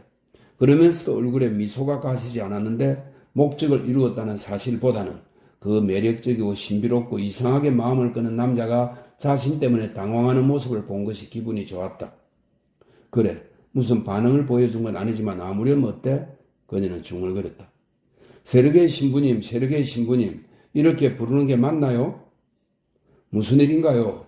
그가 나직한 목소리로 물었다. 신부님의 고독을 방해해서 정말 미안해요. 그렇지만 정말이지 어쩔 수가 없었어요. 그냥 밖에 있었다면 분명 병에 걸렸을 거예요. 아니, 지금 병에 걸릴지도 몰라요. 온몸이 젖은 데다 발도 얼음처럼 차갑거든요. 세르게이가 여전히 조용한 목소리로 대답했다. 미안합니다. 저는 아무것도 도와드릴 수가 없습니다. 불편 끼치지 않도록 애써 볼게요. 날이 밝을 때까지만 있을게요. 그는 아무 대답도 하지 않았다. 무언가 중얼거리는 소리가 그녀의 귀에 들렸다. 기도문인 것 같았다. 이쪽에 오시진 않으실 거지요? 그녀가 미소를 지으며 물었다. 옷을 벗어서 말려야 하거든요. 그는 역시 아무 대답도 하지 않고 벽 저쪽에서 차분한 목소리로 기도문만 계속 읽었다. 그녀는 물이 뚝뚝 떨어지는 신발을 벗으려고 낑낑대며 생각했다. 그래, 정말 대단한 사람이야. 신을 잡아당겼지만 잘 벗겨지지 않았다. 그녀는 이 상황이 우스꽝스럽다는 생각이 들어 소리나지 않게 피식 웃었다.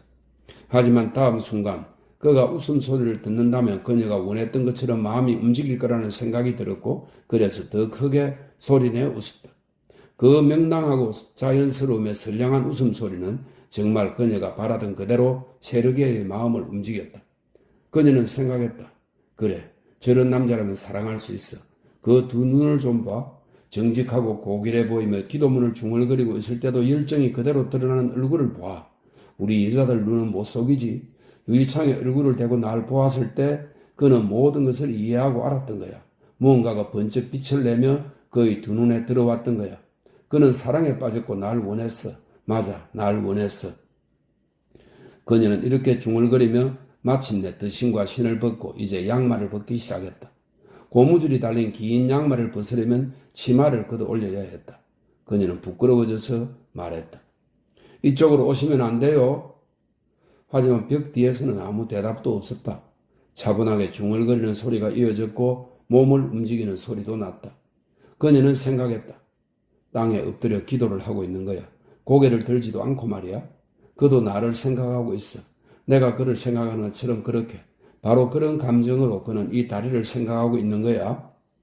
그녀는 젖은 양말을 벗고 맨발로 침상에 앉아 무릎을 끌어당겨 앉았다. 그렇게 잠시 동안 두 팔로 무릎을 감싸고 앉아 앞을 바라보며 생각에 잠겼다. 그래, 여긴 아무도 찾지 않는 한적하고 외진 곳이야. 아무도 모를 거야, 절대로. 그녀는 침상에서 일어나 양말을 난로 쪽으로 가져가 통풍구에 넣었다. 통풍구의 모양새가 어딘가 특이해 보였다. 그녀는 통풍구를 돌려보고는 맨발로 사뿐사뿐 걸어서 다시 침상으로 돌아와 그 위에 올라앉았다. 벽 뒤에서는 아무 소리도 나지 않았다. 목에 걸린 작은 시계를 들여다보았다. 2시였다. 3시쯤이면 일행이 올 텐데 이제 1시간도 채 남지 않았다. 이게 뭐야? 이렇게 혼자서 시간을 다 보내는 건가? 대체 이게 뭐야? 내가 원한 건 이게 아니야. 당장 그를 불러야겠어. 세르게이 신부님, 세르게이 신부님, 세르게이 드미트리치 카사츠키 공장님. 문 뒤에서는 여전히 아무 소리도 나지 않았다. 제 말 좀 들어보세요. 이건 너무 가혹해요. 아무 이유 없이 제가 왜 신부님을 부르겠어요? 지금 몸이 아파요. 내 몸이 왜 이런지 모르겠어요. 그녀는 고통스러운 목소리로 말했다. 그녀는 앓는 소리를 내며 침상에 쓰러졌다. 그런데 정말 이상하게도 침상에 눕는 순간 정말 온몸에서 힘이 빠지고 정신이 아득해지면서 아프다는 느낌이 들었으며 열이 오르고 오한이 나서 몸이 덜덜 떨렸다. 제발요, 저 좀 도와주세요. 몸이 왜 이런지 모르겠어요. 그녀는 드레스 단추를 풀어 가슴을 드러내고 소매를 팔꿈치까지 걷어 올렸다. 그러는 내내 세르게이는 문 뒤편에 서서 기도했다. 저녁 기도문을 다 읽고 나서는 꼼짝도 않고 서서 코끝에 시선을 고정한 채 온 영혼을 다해 마음속으로 기도를 하고 또 했다. 주여 예수 그리스도여 하나님의 아들이여 저를 불쌍히 여기소서. 하지만 그는 모든 소리를 다 듣고 있었다. 그녀가 바스락대며 옷을 벗는 소리, 맨발로 바닥을 걷는 소리, 손으로 발을 비비는 소리까지 다 들었다. 그러면서 자신은 나약하기 때문에 당장이라도 파멸할 수 있을 것 같아 멈추지 않고 기도했다. 주위를 돌아보지 않고 앞으로 나가야 하는 동화 속 영웅이 된 기분이었다. 세르게이는 그 소리를 들으면서 파멸의 위험이 바로 머리 위에 바로 곁에 있으므로 절대 그녀를 돌아보지 말아야만 구원받을 수 있음을 직감했다. 하지만 돌아보고 싶다는 충동이 어느 순간 그를 사로잡았다. 바로 그때 그녀가 말했다. 정말 인정이라고는 조금도 없군요. 저는 죽을지도 몰라요. 그래, 가보자. 하지만 한 손은 타락한 여인에게 또 한 손은 화로에 집어넣은 성자처럼 하는 거야. 그런데 이곳에는 화로가 없어. 그는 주위를 둘러보았다. 등잔이 보였다.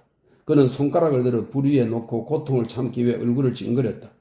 그에게는 꽤 길게 느껴진 시간 동안 아무 느낌이 없었다. 그러다가 갑자기 손이 아픈 건지 혹은 얼마나 아픈 건지 제대로 생각하지도 못하는 채 손을 떼고 흔들며 얼굴을 잔뜩 찌푸렸다. 아니야, 난 못하겠어. 제발요, 이리 좀 와주세요. 전 정말 죽을지도 몰라요. 난 이렇게 파멸하고 마는 걸까? 아니, 그럴 수는 없어. 곧 가겠습니다. 세르게이는 이렇게 대답하고는 문을 열고 그녀 쪽은 쳐다보지도 않고 지나쳐 그가 장작을 패고 나는 현관으로 갔다. 그리고 장작을 펼 때 받쳐놓는 통나무와 벽에 기대는 도끼에 손을 뻗었다. 지금이야. 그는 오른손으로 도끼를 쥐고 왼쪽 검지를 통나무 위에 올린 다음 도끼를 번쩍 들었다가 두 번째 마디 아랫부분을 내리쳤다. 손가락은 비슷한 굵기의 장작보다도 가볍게 튀어 올랐다가 한 번 돌더니 통나무 가장자리에 부딪히고는 바닥에 떨어졌다. 손가락이 떨어지는 소리가 들릴 때까지도 세르게이는 통증을 느끼지 못했다. 하지만 통증이 없다는 것에 미쳐 놀라기도 전에 불에 타는 듯한 아픔이 느껴지면서 뜨뜻한 피가 흘러내렸다. 그는 잘린 마디를 얼른 사제복 자락으로 감싼 다음 넓적다리에 대고 힘껏 눌렀다.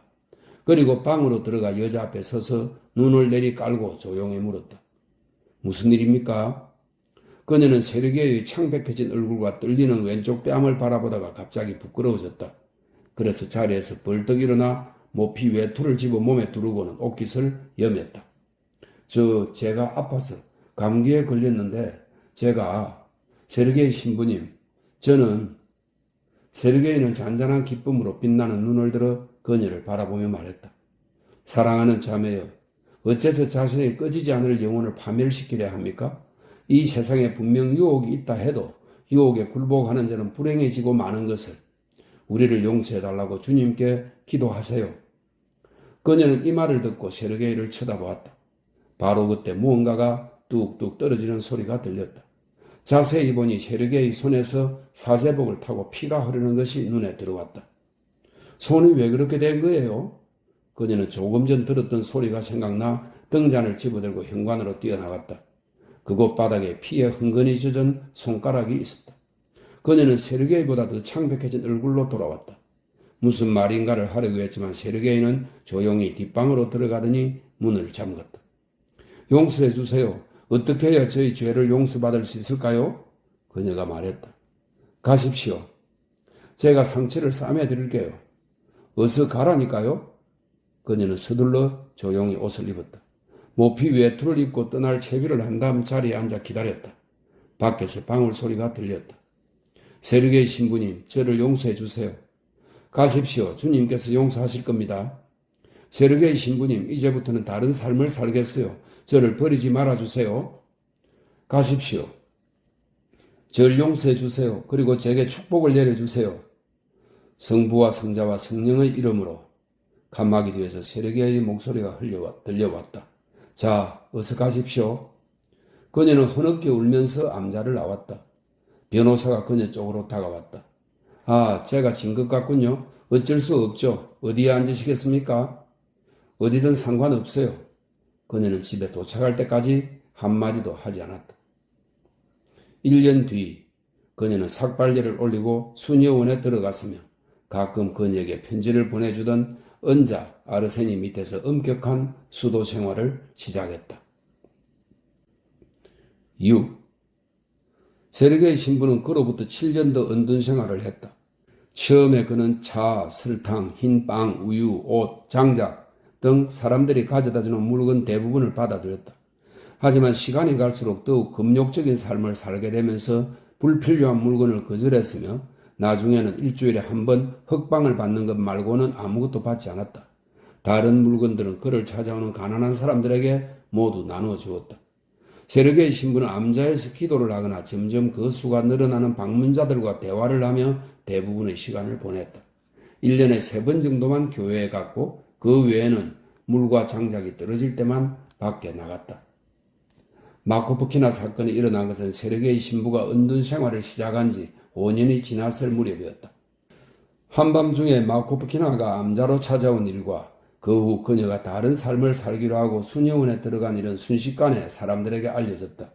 그때부터 세르게이 신부의 명성은 점점 더 높아졌다. 그를 찾아오는 사람들의 숫자도 늘어났고 수도사들이 그의 암자 근처로 옮겨왔으며 교회와 여관이 세워졌다. 늘 그렇듯 세르게이에 관한 명성도 한껏 부풀려져 사방으로 번져나갔다. 멀리에서부터 사람들이 그에게 몰려들었고 어떤 사람들은 그가 치료해 줄 거라고 굳게 믿으며 병자를 데려오기도 했다. 세르게이 신부가 처음 병자를 치료한 것은 은둔 생활을 한 지 8년째 되던 해였다. 그가 치료한 사람은 14살짜리 남자아이였는데 그 어머니가 아이를 세르게이에게 데려와 안수를 해달라고 졸랐다. 세르게이 신부는 자신이 병자를 고칠 수 있다는 생각을 한 번도 해본 적이 없었다. 그런 생각을 한다는 것은 교만이라는 큰 죄를 짓는 거라고 믿었다. 하지만 소년을 데려온 어머니는 세르게이의 발 아래 엎드려 끈질기게 애원했다. 어째서 다른 사람들은 치료하면서 자신의 아들은 치료해주지 않느냐면서 그리스도의 이름으로 간청했다. 세르게이 신부가 오직 주님만이 병자를 고칠 수 있다고 분명하게 말하자 그녀는 아이의 머리에 손을 얹고 기도만이라도 해달라고 했다. 세르게이 신부는 이마저도 거절하고 암자로 돌아갔다. 하지만 다음 날, 이 관로 속에 설명이 있습니다. 계절이 가을로 접어들어 밤이면 제법 쌀쌀했다. 이렇게 되어 있네요. 다음 날 물을 길러 암자 밖으로 나왔을 때 그는 창백하고 깡마른 14살 소년과 그 어머니를 다시 보았고 전날과 같은 간청을 들었다. 그 순간 세르게이 신부는 불의한 재판장의 비유가 생각났다. 그 전까지는 거절해야 한다는 사실에 조금의 의심도 없었지만 이날은 그렇지 않았고 의심이 생겼으므로 마음이 결정될 때까지 기도하고 또 기도해야 했다. 그렇게 해서 내린 결정은 여인의 청을 들어주어야 하며 그녀의 믿음이 아들을 구할 수도 있다는 것이었다. 이때 세르게이 자신의 주님이 택하신 보잘것없는 도구에 지나지 않았다. 세르게이 신부는 어머니에게 가서 그녀가 청한 대로 소년의 머리에 얹고 기도했다. 어머니는 아들을 데리고 떠났고 한 달 뒤에 소년은 완치됐다. 이제 사람들은 세르게이를 장로라고 불렀고 그의 신성한 치유 능력에 관한 소문이 그 일대에 퍼졌다. 그때부터 일주일이 멀다 하고 병자들이 걸어서 혹은 마차를 타고 세르게이를 찾아왔다. 어떤 청은 받아주고 어떤 청은 거절할 수가 없어서 세르게이는 찾아오는 모든 사람에게 안수기도를 했고 수많은 사람의 병을 고쳤다. 그에 관한 이야기는 점점 더 멀리 퍼져나갔다. 그렇게 수도원에서의 9년과 외딴 암자에서의 13년이 흘렀다. 세르게이 신부는 이제 장로의 모습을 띄었다.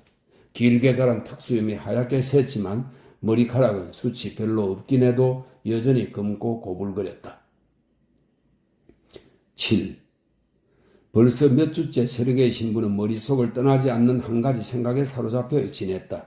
스스로 이룬 것이 아닌 대수도원장이나 수도원장이 정해준 지위를 받아들이는 것이 과연 옳은 일인가 하는 것이었다. 그가 이런 상황에 놓이게 된 것은 14살 소년이 회복되고 나서부터였다. 그때부터 세르게이는 내면의 삶이 사라지고 외면의 삶이 그 자리를 대신한다는 느낌이 매달 매주 매일 들었다. 마치 안과 밖이 뒤바뀐 것 같았다. 세르게이는 자신이 방문자와 기부자들을 수도원에서 끌어들이는 수단이 되었으며 그런 이유로 수도원의 권력자들이 그를 최대한 이용할 수 있는 위치에 두려 한다는 걸 알았다. 예를 들면 그는 노동할 기회가 전혀 없었다. 그에게 필요한 것은 무엇든 수도원에서 준비해 주었고 그는 자신을 찾아오는 방문자들을 흔쾌히 축복해 주기만 하면 되었다. 수도원에서는 그의 편의를 위해 방문자를 만나는 날까지 정해 주었다. 세르게이가 남자들을 만나는 공간인 응접실이 마련되었으며 몰려드는 여성 방문객들에게 떠밀려 넘어지지 않고 축복을 내릴 수 있도록 난간이 있는 공간도 준비되었다. 그가 사람들에게 필요한 존재이며 사람들을 만나는 것이 그리스도의 사랑의 계율을 실천하는 길이라고 한다면 세르게이는 자신을 보러 온 사람들을 거절할 수 없었을 것이며 그들을 피하는 건 가혹한 일이라는 점에 기꺼이 동의했을 것이다. 하지만 이런 생활에 빠져들수록 내면의 삶이 외면의 삶으로 바뀌고 그의 안에 있던 생명수의 원천이 고갈되며 날이 갈수록 주님이 아닌 사람들을 위해 일한다는 느낌이 들었다. 그가 사람들에게 가르침을 주든 그저 축복을 내리든 병자들을 위해 기도를 하든 혹은 삶의 진로에 대해 조언을 하든 그의 도움으로 병이 나았다고 하는 사람들이나 그에게서 가르침을 받은 사람들에게서 감사하다는 말을 들을 때면 어쩔 수 없이 기쁨의 마음이 들면서 자신의 행동의 결과와 그것이 사람들에게 미치는 영향에 신경이 쓰였다. 세르게이는 자신을 불이 타오르는 등잔이라고 생각했으며 그렇게 느낄수록 내면에서 타고 있는 진리의 신성한 불길이 서서히 약해지다가 꺼져간다는 느낌 또한 강해졌다. 내가 하는 일 중에서 어느 정도가 주님을 위한 것이며 어느 정도가 사람들을 위한 것일까? 이 질문은 끊임없이 그를 괴롭혔지만 그는 도무지 명확한 답을 얻을 수가 없었다. 그가 주님을 위해 했던 모든 행동을 악마가 사람을 위한 행동으로 바꾸어 놓았음을 그는 영혼 깊은 곳에서 느꼈다. 그가 이렇게 느낀 것은 예전에는 고독에서 멀어지는 것이 힘들었지만 이제는 고독 그 자체가 힘들어졌기 때문이다. 방문객들이 버겁고 그들 때문에 지치기도 했지만 영혼 깊은 곳에서는 그들이 찾아와 주는 것이 반가웠고 자신에게 쏟아지는 찬사가 기뻤다. 어딘가로 떠나 숨어버리려고 한 적도 있었다. 구체적인 실천 계획까지 궁리하기도 했다.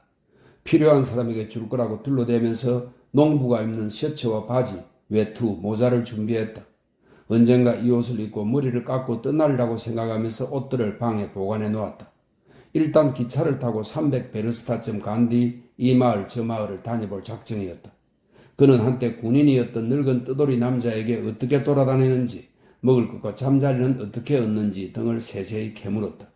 군인은 어느 마을 사람들이 음식과 잠자리 인심이 가장 후한지 얘기해 주었고 세르게이 신부는 자신도 꼭 그렇게 해보고 싶었다. 어느 날은 한밤중에 옷을 입고 떠나려고도 했지만 그대로 있는 게 좋을지 떠나는 게 좋을지 판단을 할 수 없었다. 처음에는 이처럼 망설였지만 시간이 지나자 망설임도 사라지고 눈앞의 삶에 익숙해지면서 악마에게 굴복하고 말았다. 농부의 옷은 한때 그가 간직했던 생각과 느낌을 떠올리는 물건일 뿐이었다. 세르게이 신부를 찾아오는 사람들이 나날이 늘어가면서 영혼을 강건하게 단련하고 기도하는 시간은 점점 줄어들었다. 가끔 의식이 명료해질 때면 그는 자신이 한때 셈이었던 장소와 비슷하다는 생각을 했다. 내게서 그리고 나를 통해 생명수가 조금씩 조용히 흘러나오던 셈이 있었지. 그녀, 이 설명이 있습니다. 그녀에는 이제는 아그니아 수녀가 된 그녀와 그날 밤을 떠올릴 때면 언제나 희열을 느꼈다. 이렇네요. 그녀가 나를 유혹했던 그때 나는 가장 진실한 삶을 살았던 거야. 그녀는 그 맑은 물을 마셨지.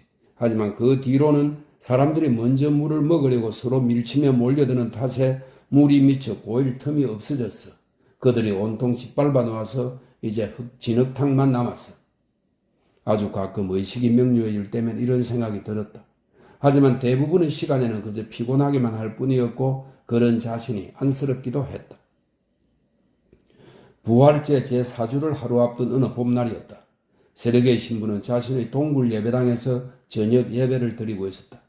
예배당에는 20명쯤 되는 사람들이 꽉 들어차 있어 발을 디딜 틈조차 없었다. 이들은 모두 부유한 지주나 상인이었다. 세르게이 신부는 누구나 들어올 수 있게 했지만 그의 시중을 드는 수도사와 수도원에서 그의 거처로 매일 보내는 당직자가 사람들을 선별했다. 밖에서는 8명 정도 되는 순례자들이 모여서 세르게이 신부가 나와 자신들을 축복해 주길 기다렸다. 그들 중 대부분이 여자였다. 그런데 예배 중에 세르게이 신부가 전임자의 무덤으로 가다가 그만 중심을 잃고 비틀거렸다. 뒤에 서 있던 상인과 부재의 일을 하는 수도사가 그를 부축하지 않았더라면 넘어졌을지도 몰랐다. 무슨 일인가요, 신부님? 세르게이 신부님. 아, 우리 신부님. 오, 주여. 얼굴이 종잇장처럼 하얘졌어. 여자들이 목소리를 높였다. 하지만 세르게이 신부는 이내 몸을 추스르더니 아직 얼굴이 굉장히 창백한데도 상인과 부재를 물리치고 계속 찬송가를 불렀다. 세라피온 신부, 부재, 하급 성직자들, 그리고 늘 암자 주변에 머물면서 세르게이 신부의 시중을 들던 소피아 이바노브나 부인은 세르게이 신부에게 예배를 중단하라고 간청했다. 괜찮아요. 별일 아니에요. 예배를 중단하지 마세요. 세르게이 신부는 콧수염 아래로 희미하게 미소를 지으며 말했다. 그는 생각했다. 그래, 성인들은 이렇게 하는 거야. 성인이여 주님의 천사여. 그때 등 뒤에서 소피아 이바노브나와 세르게이 신부를 부축했던 상인의 목소리가 들렸다. 세르게이 신부는 그들의 청을 듣지 않고 예배를 계속했다. 다시 사람들이 좁은 복도를 지나 작은 예배당으로 몰려들었고 세르게이 신부는 조금 단축하긴 했어도 저녁 예배를 끝마쳤다. 예배를 마친 다음 세르게이 신부는 그곳에 있던 사람들을 축복하고 나서 동굴 입구에 있는 너름나무 아래 의자로 갔다. 잠시 쉬면서 신선한 공기를 마시고 싶었다. 잠깐의 휴식이 꼭 필요하다고 생각했다. 하지만 예배당을 나서는 순간 사람들의 무리가 밀려들면서 축복을 해달라고 간청했고 조언과 도움을 구했다. 그 사람들 중에는 늘 성지에서 성지로 장로에게서 장로에게로 다니면서 모든 성지와 모든 장로에 늘 감동하는 여성 순례자들이 있었다. 세르게이 신부는 그런 유형의 사람들, 그러니까 평범하고 전혀 종교적이지 않으며 냉담하고 까다로운 사람들을 잘 알고 있었다. 또 남자 순례자들도 있었는데 대부분이 이리저리 떠돌며 궁핍하게 사는 퇴역 군인들이었고 또 대부분이 오로지 끼니를 해결하기 위해 이 수도원에서 저 수도원으로 떠도는 술주정뱅이 노인들이었다. 그런가 하면 병을 고쳐달라거나 혹은 아주 실제적인 문제, 그러니까 딸을 시집 보내거나 가게를 얻거나 땅을 사거나 혹은 아이를 깔고 누워 죽이거나 사생활을 낳은 것에 대해 속죄를 구하는 등의 문제에 관한 의혹을 풀어달라는 것처럼 굉장히 이기적인 요구를 하는 무지한 남녀 농부들도 있었다. 세르게이 신부는 이미 오래전에 이 모든 상황에 익숙해졌으므로 아무런 흥미도 느끼지 못했다. 그들에게서 어떤 새로운 것도 얻을 수 없으며 종교적 영감도 전혀 느낄 수 없다는 걸 알고 있었지만 그 자신과 그의 축복과 그의 말을 필요로 하고 귀하게 여기는 사람들을 보는 것이 좋았기 때문에 몰려드는 인파에 힘겨워하면서 동시에 기쁨도 느꼈다. 세라피온 신부가 세르게이 신부는 지금 몹시 지쳤다며 사람들을 물리치려 했지만 세르게이 신부는 그들이 내게 오는 것을 막지 말라는 복음서 구절을 떠올렸다. 그리고 그런 자신을 대견하게 여기며 사람들을 막지 말라고 일렀다. 그는 일어나서 사람들이 모여있는 난간으로 다가가 그들을 축복하고 질문에 답했는데 목소리에 힘이 하나도 없어서 서로가 척은하게 느껴질 정도였다. 마음 같아서는 모든 일을 막고 싶었지만 그럴 수가 없었다. 다시 눈앞이 캄캄해지는 바람에 그는 비틀거리며 난간을 움켜잡았다. 다시 머리로 피가 몰리는 느낌이 들면서 그의 얼굴이 창백해지는가 싶더니 이내 벌겋게 달아올랐다. 내일로 미루어야 할 것 같군요. 오늘은 더 못하겠어요. 세르게이 신부는 이렇게 말하고 모두를 향해 한꺼번에 축복을 내린 다음 의자로 갔다. 상인이 다시 그를 부축하면서 팔을 잡고 의자에 데려가 앉혔다. 신부님, 무리 속에서 누군가가 소리쳤다. 신부님, 우리를 버리지 마세요. 신부님이 없으면 우리는 제대로 살아갈 수가 없습니다. 상인은 세르게이 신부를 느릅나무 아래 의자에 앉히더니 경관력을 자처하면서 아주 매몰차게 사람들을 내몰았다. 그가 소리를 낮추었기 때문에 세르게이 신부는 잘 알아들을 수 없었지만 사람들을 사납고 거칠게 대하는 것은 분명했다. 다들 물러나요. 어서 가라니까. 그만큼 축복을 받았으면 됐지 뭘 더 바라는 거요. 당장 가지 않으면 목을 비틀어 버리겠소. 어이 거기 검은 각반을 맨 아주머니 가요. 어서 가라니까. 당신은 또 어딜 가는 거요? 오늘은 끝났다고 말했잖소. 내일이 또 있잖아요. 오늘은 다 끝났다니까. 노파 하나가 말했다. 여보세요. 신부님 얼굴을 딱 한 번만 보게 해주세요. 말도 안 되는 소리 마시오. 어딜 가는 거요? 세르게이 신부는 상인이 사람들을 거칠게 대한다는 걸 눈치채고는 힘없는 목소리로 수도원의 심부름꾼을 불러 상인이 그렇게 못하도록 하라고 일렀다. 그렇게 말한다 해도 상인은 사람들을 쫓아낼 거라는 걸 알았고 혼자 남아 쉬고 싶은 마음이 간절했지만 그곳에 모인 이들에게 감동을 주고 싶어 심부름꾼을 보낸 것이다. 상인이 대답했다. 알았어요. 알았어. 사람들을 쫓아내는 게 아니라 그냥 훈계를 하는 겁니다. 이 사람들은 아무렇지 않게 사람들을 짓밟거든요. 동정심이라고는 조금도 없고 그저 자기만 안다니까요. 안 된다고 했잖소. 가요. 내일 오라니까. 상인은 그렇게 모두를 내쫓았다.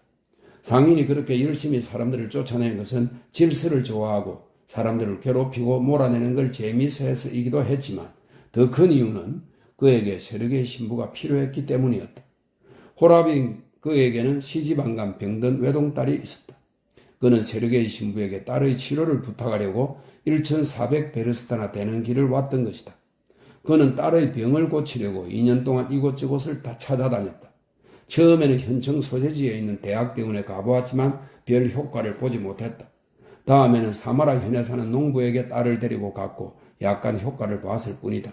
그 다음엔 모스코바의 의사에게 데리고 가서 큰 돈을 썼지만 전혀 차도가 없었다. 그러다 세르게이 신부가 병을 고친다는 얘기를 듣고 이곳으로 딸을 데려온 것이다.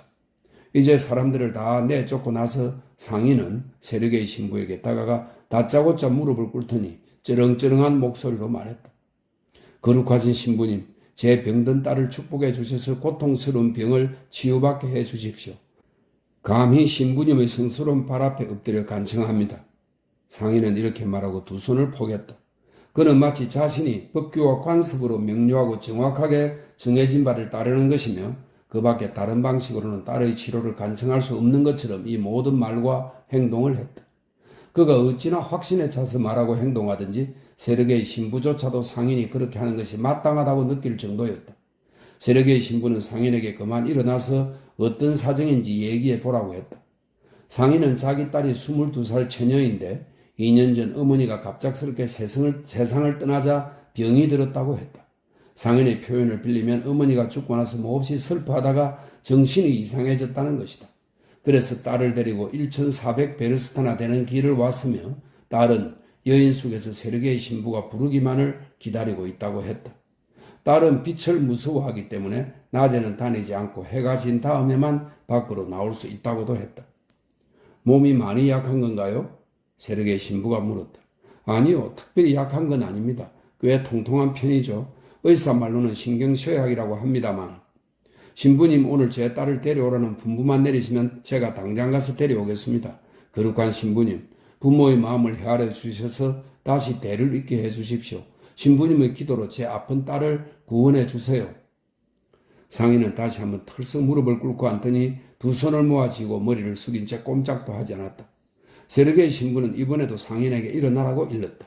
그리고 자신의 일이 얼마나 힘들었는지 그럼에도 얼마나 묵묵히 그 일을 수행했는지 생각해 보다가 크게 한숨을 내쉬고는 잠깐 동안 잠자코 있다가 말했다. 좋아요. 오늘 밤에 딸을 데려오세요. 당신의 딸을 위해 기도하겠습니다. 하지만 지금은 내가 몹시 지쳤어요. 세르게이 신부는 눈을 감았다. 나중에 사람을 보내지요. 상인은 발끝으로 걸어 물러났는데 그 때문에 장화에서 더 크게 삐걱 소리가 났다. 상인이 가고 세르게이 신부 혼자 남았다. 세르게이 신부의 하루하루는 늘 예배와 방문객들로 채워졌지만 오늘은 유난히 힘든 날이었다. 오전에는 고위 관리가 찾아와 오랫동안 얘기를 나누었다. 그 다음에는 어느 귀부인이 아들을 데리고 찾아왔다. 어머니는 열렬한 신자로 세르게이 신부를 따랐지만 젊은 교수였던 아들은 신을 믿지 않았다. 그래서 어머니는 아들을 세르게이 신부에게 데려와서는 아들과 얘기를 해봐달라고 부탁했다. 대화는 몹시 고역스러웠다.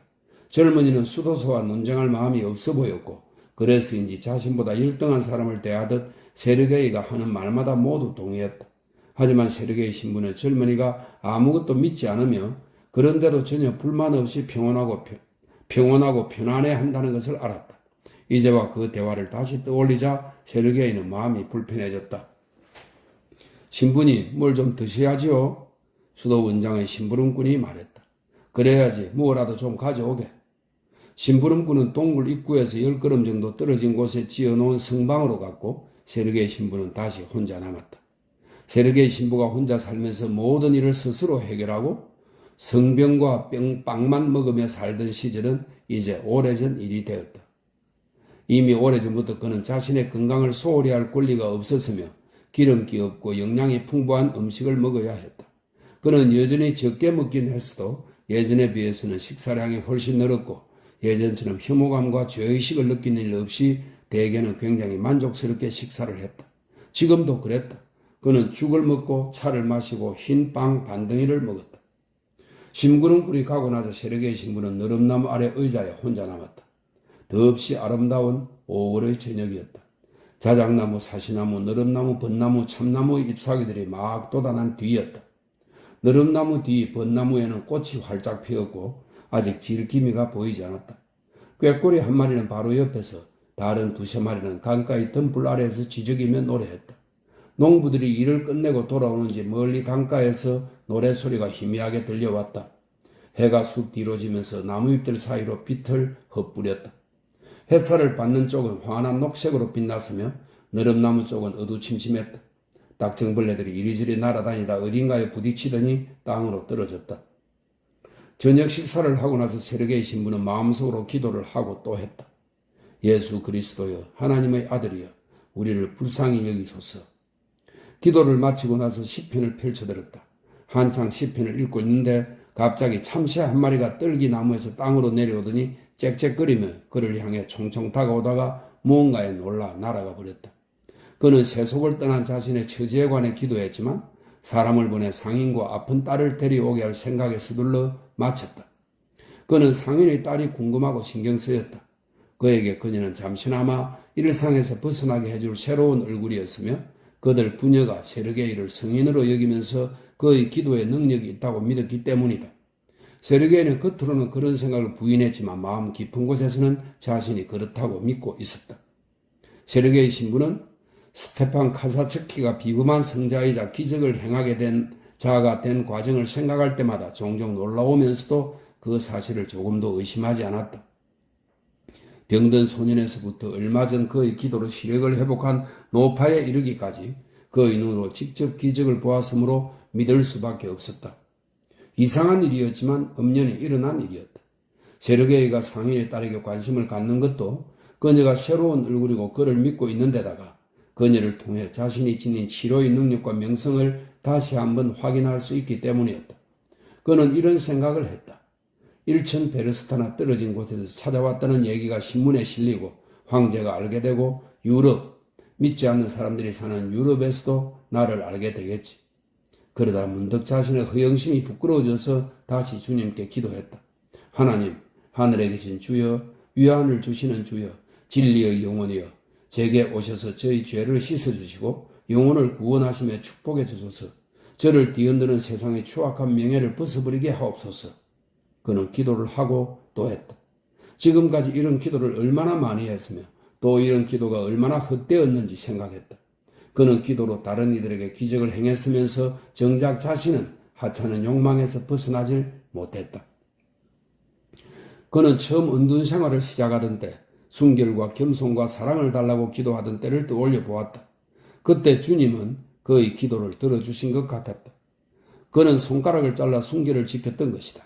손에서 잘려나간 채 잘게 주름진 그 손가락을 들어 입을 맞추었다.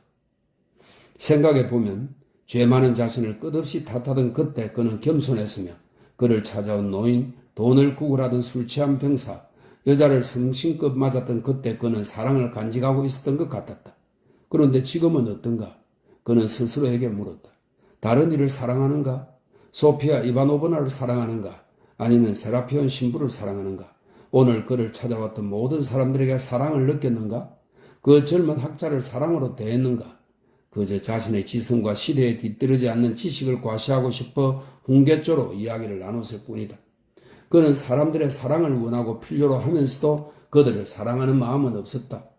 이제 그에게는 사랑도 겸손도 순결도 남아있지 않았다. 그는 상인의 딸이 22살이라는 말을 듣고 기분이 좋았으며 그녀가 아름다운지 어떤지 궁금했다. 그녀가 몸이 약하냐고 물어보면서 사실은 여성적인 매력이 있는지 알고 싶었다. 내가 이렇게까지 타락했던가? 그는 생각했다. 주님 도와주소서. 저를 회복시켜 주소서. 주님 나의 하나님. 그는 두 손을 모으고 기도했다. 꾀꼬리가 울었다. 딱정벌레가 그에게 날아들더니 목덜미를 기어다녔다. 그는 딱정벌레를 떼어냈다. 그런데 정말 신이 존재하는 걸까? 혹시 내가 잠긴 문 밖에 서서 그 문을 두드리고 있는 건 아닐까? 문에 달린 자물쇠를 내가 볼 수 있을지도 몰라. 그 자물쇠는 바로 꾀꼬리 딱정벌레 자연인 거야. 그 젊은이 말이 맞을지도 몰라. 그는 크게 소리내어 기도하기 시작했다. 이런 생각이 사라지고 다시 마음이 평온해지고 확신이 생길 때까지 오랫동안 기도했다. 기도를 마치고 종을 흔들어 심부름꾼을 불렀다. 그리고 지금 가서 상인들어 딸을 데려오게 하라고 일렀다. 상인은 딸을 부축의 암자에 데려다 놓고는 곧 자리를 떠났다. 상인의 딸은 머리가 금발이었고 얼굴이 무척 희고 창백했다. 귀가 굉장히 작고 통통했으며 어린아이처럼 겁먹은 표정을 하고 있었지만 몸은 성숙할 대로 성숙한 여인과 같았다. 세르게이 신부는 출입문 옆 의자에 그대로 앉아 있었다. 처녀가 그의 곁에 멈춰서서 축복을 받을 때 그는 여자의 몸을 쳐다보는 스스로에게 두려움을 느꼈다. 그녀가 곁을 지나가는 순간 그는 무언가에 질리는 느낌을 받았다. 그녀가 음란하고 아둔하다는 걸 그 얼굴을 보고 알 수 있었다. 그는 자리에서 일어나 암자로 들어갔다. 여자는 의자에 앉아 그를 기다리고 있었다. 세르게이가 들어서는 걸 보고 여자가 일어섰다. 아버지에게 가고 싶어요. 그녀가 말했다. 그가 말했다. 두려워 말거라. 어디가 아픈 것이냐? 전부 다 아파요. 그녀가 이렇게 말하더니 갑자기 환한 미소를 지었다. 너는 건강해질 거야. 기도하거라. 기도는 해서 뭐해요? 기도해 봤지만 아무 소용없던걸요. 그녀는 여전히 생글거리며 말했다. 신부님이 제게 손을 얹고 기도해 주세요. 꿈속에서 신부님을 보았어요. 날 어떻게 봤다는 말이냐? 신부님이 이렇게 제 가슴에 손을 얹고 있는 걸 보았어요. 그녀는 그의 손을 잡아 자신의 가슴에 놓았다. 바로 여기에요. 그는 그녀에게 오른손을 맡긴 채 그대로 있었다. 너의 이름이 뭐지? 그는 이렇게 물었다. 이제 자신은 무너졌으며 욕정을 억제하지 못한다는 걸 느끼면서 온몸이 떨렸다. 마리아예요. 왜요? 그녀는 세르게의 손을 잡고 입을 맞추더니 한 손으로 그의 허리를 감아 자기 쪽으로 끌어당겼다. 지금 뭘 하는 거냐 마리아. 넌 악마구나. 그가 말했다. 그럴지도 모르죠. 그게 뭐 어때서요? 그녀는 세르게를 껴안고 침대에 앉았다. 동이 틀 무렵 세르게는 현관으로 나왔다. 이 모든 일이 정말 일어난 건가? 여자의 아버지가 올 텐데 그러면 그녀는 다 얘기하겠지. 그녀는 악마야. 난 이제 어떻게 해야 하지? 아, 여기에 내가 손가락을 잘랐던 도끼가 있군. 그녀는 도끼를 쥐고 암자로 갔다. 심부름꾼이 나와 그를 맞았다. 장작을 팰까요? 도끼를 이리 주세요. 그는 도끼를 건네주고 암자로 들어갔다. 그녀는 자고 있었다. 그는 겁에 질려 여자를 보았다. 잠시 뒤에 농부의 옷을 꺼내 입고 가위로 머리를 자른 다음 사날에 난 길을 따라 강까지 갔다. 지난 4년 동안 가보지 못했던 길이었다. 강을 따라 길이 나 있었다. 그는 점심시간이 될 때까지 그 길을 걷고 또 걸었다. 점심때가 되자 호밀밭에 들어가 누웠다. 저녁 무렵 강가의 마을에 이르렀다. 하지만 마을로 들어가지 않고 강가가 있는 벼랑 쪽으로 갔다. 이른 아침이었다. 해가 뜨려면 아직 30분은 더 기다려야 했다. 사방은 온통 어둑어둑한 회색빛이었고 새벽 공기를 담은 서늘한 바람이 서쪽에서 불어왔다. 그래, 끝내야 해. 신은 없어. 그런데 어떻게 끝내야 하지? 강에 뛰어들까? 하지만 헤엄을 칠 줄 아니 빠져 죽지는 않겠지. 목을 맬까? 그래, 허리띠를 나무가지에 거는 거야. 이 방법은 너무도 그럴듯하고 손쉽게 느껴져 그는 오히려 두려웠다. 절망의 순간이면 대개 그랬듯 기도를 하고 싶었다. 하지만 기도를 드릴 대상이 없었다. 신은 없었다. 그는 팔꿈치를 꿰고 누웠다. 그때 갑자기 잠이 쏟아지는 바람에 드는 손에 머리를 베고 있기가 힘들어 팔을 쭉 뻗고 그 위에 머리를 대고는 금세 잠이 들었다. 하지만 잠을 잔 것은 아주 잠깐이었다. 그는 곧바로 깨어났고 꿈을 꾸는 것도 아니고 회상을 하는 것도 아닌 상태가 되었다. 그의 눈앞에 어린아이가 된 자신이 시골 어머니 집에 있는 모습이 보였다. 마차 한 대가 집 앞에 서더니 검은 수염을 널찍하게 기른 니콜라이 세르게예비치 아저씨가 몸이 여윈 여자아이 파셴카와 함께 내렸다. 눈망울이 커다랗고 온순해 보이는 파셴카의 얼굴은 어쩐지 애처로 보였으며 수줍음을 타는 것 같았다. 파셴카는 그곳 남자아이들 무리와 섞였다. 남자아이들은 파셴카와 놀기야 했지만 꽤나 따분해했다. 그녀는 으스룩했다. 그러다 보니 마지막에는 언제나 아이들이 놀림감이 되곤 했다. 한 번은 아이들이 파셴카들어 헤엄을 칠 줄 아는지 보여달라고 했다. 그녀는 바닥에 엎드려 헤엄치는 흉내를 냈다. 아이들 모두 웃음을 터뜨리며 그녀를 놀려댔다. 그녀는 얼굴이 울긋불긋해졌는데 그 모습이 너무도 가엾어 보여 세르게이는 부끄러워졌다. 그리고 입술을 일그러뜨리며 착하고 순하게 웃는 그녀의 모습을 결코 잊지 못했다. 세르게이는 다시 그녀를 봤던 때를 기억했다. 그 일이 있고 나서 오랜 세월이 지난 뒤 그가 수도사가 되기 전이었다. 그녀는 어느 지주에게 시집을 갔는데 남편은 그녀의 재산을 모두 탕진한 것도 모자라 그녀를 때리기까지 했다. 그녀에게는 아들 하나, 딸 하나가 있었는데 아들은 어려서 죽었다. 세르게이가 기억하기로 그녀는 불행해 보였다. 그리고 또 세월이 흘렀고 과부가 된 그녀를 수도원에서 다시 보았다. 그녀는 예전과 똑같았다. 예전처럼 으스룩하진 않다 해도 볼품없고 초라하고 처량했다. 그녀는 딸과 딸의 약혼자를 데리고 순이원에 왔다. 그 당시에도 그들은 가난했다. 세르게이가 나중에 듣기로는 그녀가 어느 지방도시에서 아주 궁핍하게 살고 있다고 했다. 내가 왜 그녀 생각을 하는 거지? 그는 스스로에게 물었다. 하지만 그러지 않으려 해도 자꾸만 그녀 생각이 났다. 어디에서 살고 있을까? 어떻게 지내고 있을까? 바닥에서 헤엄치는 모습을 보여주었을 때처럼 지금도 불행하게 지내는 걸까? 도대체 왜 내가 그녀 생각을 하는 거지? 대체 뭘 하는 거야? 그만둬야 해. 하지만 그 순간 다시 두려워졌고 죽음에 대한 생각에서 벗어나기 위해 다시 파셴카를 기억했다. 그렇게 피할 수 없는 죽음을 생각했다가 다시 파셴카를 떠올렸다가 하며 한참을 누워있었다. 그에게 파셴카는 구원처럼 느껴졌다. 그러다 어느새 잠이 들었다. 꿈에서 그는 천사를 보았다. 천사가 그에게 와서 말했다. 파셴카에게 가서 너가 무엇을 해야 하며 너희 죄가 무엇이고 너희 구원이 어디에 있는지 알아보아라. 잠에서 깬 그는 이 꿈이 신의 계시라고 생각하고 기뻐하면서 천사의 말을 따르기로 했다.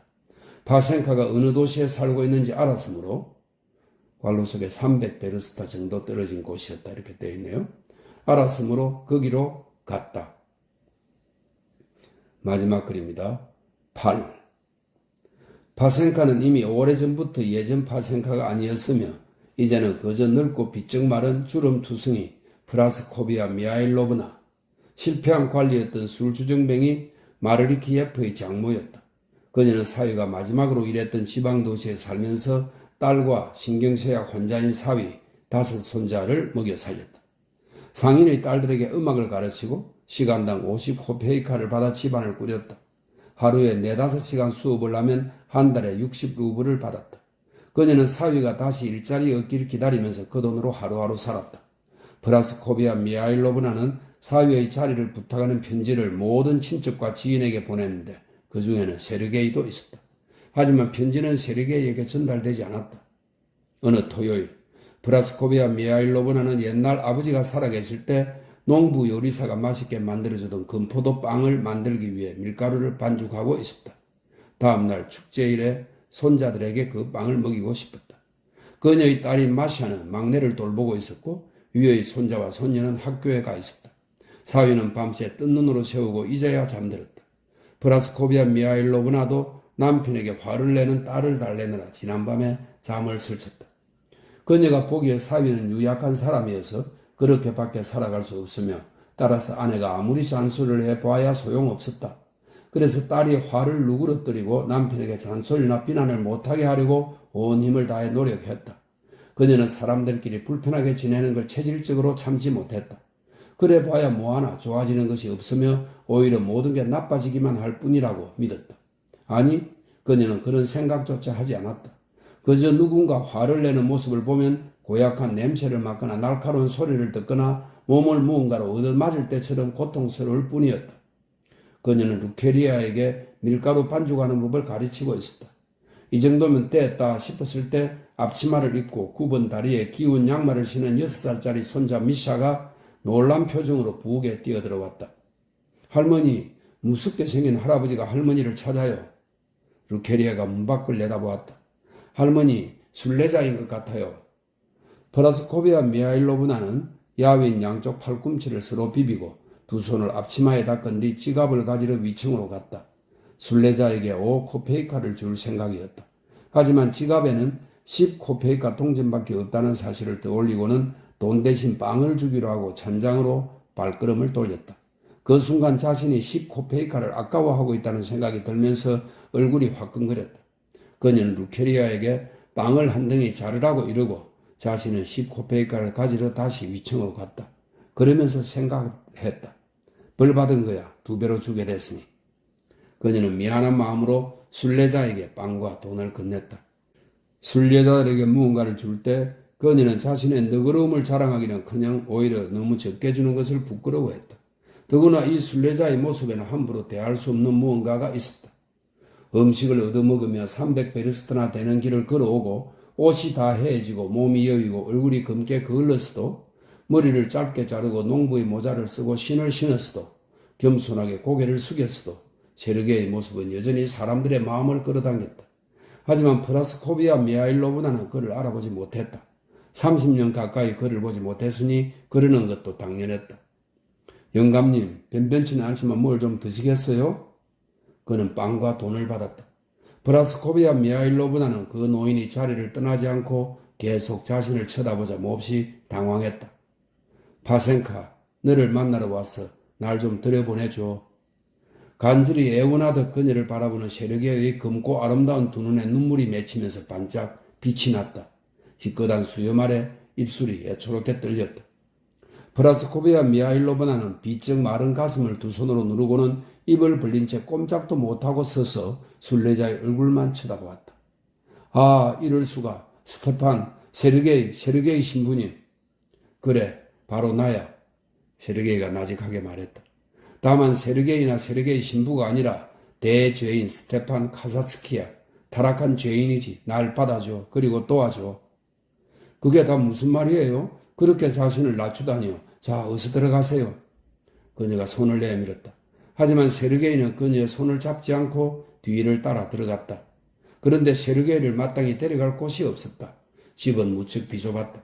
처음에는 창고나 다름없는 아주 작은 방을 그녀가 썼지만 그것마저도 딸에게 내주었다. 지금 그 방에서 딸 마샤가 젖먹이를 재우고 있었다. 우선 여기 앉으세요. 그녀가 부엌에 있는 의자를 가르치며 세르게이에게 말했다. 세르게이는 자리에 앉자마자 이제는 익숙해진 듯 먼저 한쪽 어깨에서 다음에는 다른 쪽 어깨에서 자루의 끈을 빼냈다. 아, 세상에 어떻게 이렇게 초라해지신 거예요? 그처럼 명성이 높던 분이 어떻게 갑자기? 세르게이는 아무 대답 없이 그저 온화하게 미소만 지으며 옆에 자루를 놓았다. 마샤, 이분이 누군지 아니? 프라스코비아 미하일로브나는 딸에게 귀옛말로 세르게이가 누구인지 얘기해 주었다. 그리고 모녀는 작은 방을 세르게이에게 내주기 위해 거기에 있던 침구와 요람을 꺼냈다. 프라스코비아 미하일로브나가 방으로 세르게이를 데려갔다. 여기서 좀 쉬세요. 누추하긴 하지만요. 저는 나가봐야 해요. 어딜 가는데? 수업을 해야 했어요. 이런 말 하기 부끄럽지만 음악을 가르치고 있어요. 음악이라. 그거 참 좋군. 그건 그렇고 프라스코비아 미하일로브나 당신과 할 얘기가 있어서 이렇게 찾아왔어. 언제 얘기 좀 나눌 수 있을까? 저야 아주 좋죠. 오늘 저녁이라도 괜찮을까요? 그렇고 말고 그리고 한 가지 부탁이 더 있어. 나에 대해서 그러니까 내가 누구인지 대해 아무한테도 얘기하지 말아줘. 당신만 알고 있어야 해. 내가 어디 있는지 아무도 몰라. 아무도 알아서는 안 돼. 어쩌지? 벌써 딸에게 말했는데요? 그럼 딸에게 아무한테도 얘기하지 말라고 해줘. 세르게이는 신을 벗고 자리에 누웠다. 밤새 한잠도 못 자고 40베르스트나 걸었던 탓에 금세 잠이 들었다. 프라스코비아 미하일로브나가 돌아왔을 때 세르게이는 방에 앉아 그녀를 기다리고 있었다. 그는 식사 시간이 되어도 나오지 않고 루케리아가 방으로 가져다 준 수프와 죽을 먹었다. 어떻게 이렇게 일찍 왔어? 세르게이가 물었다. 지금 얘기를 할 수 있는 건가? 당신 같은 손님이 찾아오시다니 얼마나 기쁘던지요. 그래서 수업을 빼먹었죠? 다음에 하면 되니까. 주르고 신부님을 찾아갈 생각을 하고 있었어요. 편지도 썼고요. 그런데 갑자기 이런 행운이 찾아온 거예요. 바셴카, 지금부터 내가 당신에게 하는 말을 임종의 순간 주님 앞에 드리는 참여의 말로 받아줘. 바셴카, 난 성인이 아닐 뿐더러 평범한 사람조차도 못돼. 난 추하고 흉악하고 타락하고 교만한 죄인이야. 세상에서 가장 악한 건 아닐지 몰라도 아주 악한 죄인이지. 바셴카는 눈을 크게 뜨고 한동안 세르게이를 쳐다보기만 했다. 그녀는 그가 하는 말을 믿었다. 그리고 이내 그 말을 완전히 알아듣고는 그의 손을 잡고 애처로운 듯 미소를 지으며 말했다. 스티바, 너무 심하게 말하는 것 아닌가요? 아니야, 파셴카. 난 음탕한 자, 살인자야. 신을 모독하고 기만한 자야. 아, 세상에, 그게 다 무슨 말이에요? 그렇다 해도 난 살아가야만 해. 내가 모든 걸 알고 있다고 생각하고는 사람들에게 어떻게 살아야 하는지 가르쳤지. 그런데 난 아무것도 모르고 있었어. 그래서 당신에게 가르쳐 달라고 부탁하는 거야. 스티바, 그게 무슨 소리예요? 날 놀리는군요. 당신은 왜 언제나 날 놀리는 건가요? 그래, 좋아. 놀린다고 하지. 그러니 지금 어떻게 살고 있으며 어떻게 살아왔는지 얘기해 줘. 나 말인가요? 아주 끔찍하고 구차하게 살았죠? 지금 하나님에게 벌을 받고 있어요. 그럴만 해요. 그래서 이렇게 힘들게 살고 있답니다. 아주 힘들게. 결혼은 어떻게 한 거지? 남편과는 어떻게 살았어? 하나부터 열까지 다 엉망이었어요. 말도 안 되는 사랑에 빠져 결혼했죠. 아버지는 결혼을 반대했어요. 하지만 그러거나 말거나 내 맘대로 결혼해버렸죠. 결혼하고 나서는 남편을 도울 생각은 않고 질투나 하면서 괴롭혔어요. 질투심을 억누를 수가 없었어요. 남편이 주정뱅이였다고 들었는데 그래요. 그랬다 해도 내가 그 사람을 달래주지 못했어요. 그저 비난만 했죠. 그건 병이었는데 말이에요. 그도 참을 수가 없었던 거예요. 그 사람이 술을 못 마시게 하려고 내가 얼마나 애썼는지 지금도 생각이 나요. 그러다 보니 사는 게 꼭 전쟁 같았죠. 그녀는 지난 기억 때문에 고통이 어린 아름다운 두 눈으로 카사츠키를 바라보았다. 카사츠키는 남편이 파센카를 때린다는 얘기를 들었던 기억이 났다.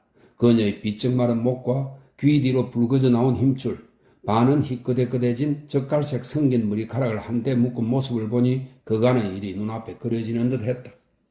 그리고 재산 한 푼 없이 두 아이하고만 남게 되었어요. 영지가 있지 않았나? 그건 바샤가 살아있을 때 팔아서 전부 써버렸죠. 먹고 살기는 해야겠는데 우리 같은 젊은이자들이 다 그렇듯 할 줄 아는 게 아무것도 없었어요. 나는 특히나 아무 대책도 없었고 도움받을 것도 없었지요. 그래서 수중에 있는 걸 다 써버리고 나서 아이들을 가르치기 시작했어요. 그 덕에 나도 조금 배우고 말이에요. 그런데 미태아가 4학년 때 병이 났고 결국 하나님이 데려가셨어요. 마샤는 지금 사위가 된 바냐와 사랑에 빠졌고요. 사위는 뭐랄까 좋은 사람이긴 한데 운이 없어요. 몸이 아프거든요. 엄마, 딸이 부르는 소리에 그녀가 이야기를 멈추었다. 미샤 좀 데려가 주세요. 아이 때문에 아무것도 할 수가 없어요. 프라스코비아 미하일로브나가 몸을 한번 부르러 떨고는 자리에서 일어나 낡은 신발을 대충 걸쳐 신고 문 밖으로 나가더니 2살짜리 사내 아이를 품에 안고 이내 돌아왔다. 아이는 몸을 뒤로 젖히고 제 할머니의 머리 수건을 두 손으로 꼭 쥐었다. 아, 내가 어디까지 얘기했죠? 그래요. 사위는 좋은 직장에 다녔어요. 상사도 친절한 사람이었죠. 하지만 사위는 버티지 못하고 그만두었어요. 어디가 아픈 거지? 신경쇠약이에요. 무서운 병이죠. 여기저기 알아보니 요양을 가야 한다더군요. 하지만 돈이 있어야지요. 그저 병이 낫기만 바랄 뿐이에요. 어디가 특별히 아픈 건 아니지만. 루케리아. 약하지만 짜증이 잔뜩 섞인 사위의 목소리가 들렸다. 찾을 때마다 안 보인단 말이야. 장모님, 지금 가네. 프라스코비아 미하일로브나의 얘기는 또 중단되었다. 사위가 아직 식사를 못했어요. 우리하고 같이 먹질 못하거든요. 그녀는 나가서 무언가를 차리고는 햇볕에 그을린 앙상한 손을 닦으며 돌아왔다. 저는 이렇게 살아요. 늘 불평스럽고 늘 불만스럽지만 참 감사하게도 손자들 모두 착하고 건강하답니다. 그래서 또 이렇게 살 수 있는 거지요. 그런데 제 얘기만 하고 있잖아요. 어떻게 먹고 사는 거지? 제가 이래서 조금씩 벌어요. 음악이라면 따분해 했는데 지금은 그 덕을 보내요. 그녀는 옆에 있는 서랍장에 작은 손을 올리더니 피아노 연습을 하듯 야윈 손가락을 움직였다. 수업을 해서 얼마나 받지? 1루브를 받기도 하고 50코페이카를 받기도 해요. 30코페이카를 받을 때도 있고요. 모두들 제게 잘해줘요. 학생들은 잘 따라오던가? 카사스키가 눈웃음을 지으며 물었다. 프라스코비아 미하일로브나는 처음에는 그가 장난으로 묻는 줄 알고 미심쩍은 표정으로 그의 눈을 쳐다보았다. 어떤 아이들은 잘 따라와요. 특히 뛰어난 아이가 하나 있어요. 푸죽간집 딸이죠. 착하고 똑똑한 아이예요. 내가 똘똘한 여자였다면 아버지 연주를 이용해서 사위에게 일자리를 찾아줄 수도 있었을 텐데요. 내가 아무 능력이 없어서 모두를 이렇게 만들어 버렸어요. 그래, 그렇군. 카사스키가 고개를 숙이며 물었다. 그런데 파셴카, 예배에는 참석하나? 아, 말도 마세요. 사는 게 너무 힘들다 보니 제대로 나가질 못해요. 아이들과 금식을 하고 가끔 교회에 가기도 하지만 그러다가 또 몇 달씩 못 가기도 해요. 아이들만 보내고요. 어째서 당신은 가지 않는 거지? 사실은 그녀는 얼굴이 빨개졌다. 다 낡은 옷을 입고 가려니 딸과 손주들 보기 창피했어요. 새 옷이 없거든요. 그냥 게으른 탓도 있고요. 그럼 집에서 기도를 하나? 기도하지요. 하지만 그저 아무 생각 없이 하는 거예요. 그러면 안 된다는 건 알지만 마음속에 참된 감정이 없어요. 내가 얼마나 추한지만을 알고 있을 뿐. 아, 그래. 그렇군. 카사츠키가 맞장구 치듯 말했다. 알았어. 지금 가네. 그녀는 사위가 부르는 소리에 대답하고는 머리 수건을 고쳐 쓰고 방을 나갔다. 그녀는 이번에는 한참이 지났어야 돌아왔다. 그녀가 왔을 때 카사츠키는 무릎에 팔꿈치를 대고 머리를 숙인 채 앉아 있었다. 등에는 자루를 메고 있었다. 그녀가 가시 없는 양철 등잔을 들고 방으로 들어오자 그는 아름답지만 지친 기색이 역력한 눈으로 그녀를 바라보면서 아주 크게 한숨을 내쉬었다. 당신이 누구인지 얘기 안 했어요. 그녀가 조심스럽게 말했다. 그저 내가 전부터 알던 귀족 출신 순례자라고만 했어요. 부엌으로 가서 차 한잔 마셔요. 아니, 괜찮아. 그럼 여기로 가져올게요. 아니, 내겐 아무것도 필요 없어, 파셴카. 하나님이 당신을 구원하실 거야. 난 이제 가봐야 해. 나를 측은하게 생각한다면 날 만났다는 얘기를 아무에게도 하지 말아줘. 꼭 부탁해. 아무에게도 말하면 안 돼. 고마워. 당신 발 아래 엎드리고 싶지만 그러면 당신이 당황스럽겠지. 고마워. 그리스도 이름으로 날 용서해 주길. 저를 축복해 주세요. 하나님이 축복하실 거예요. 그리스도의 이름으로 날 용서해 줘.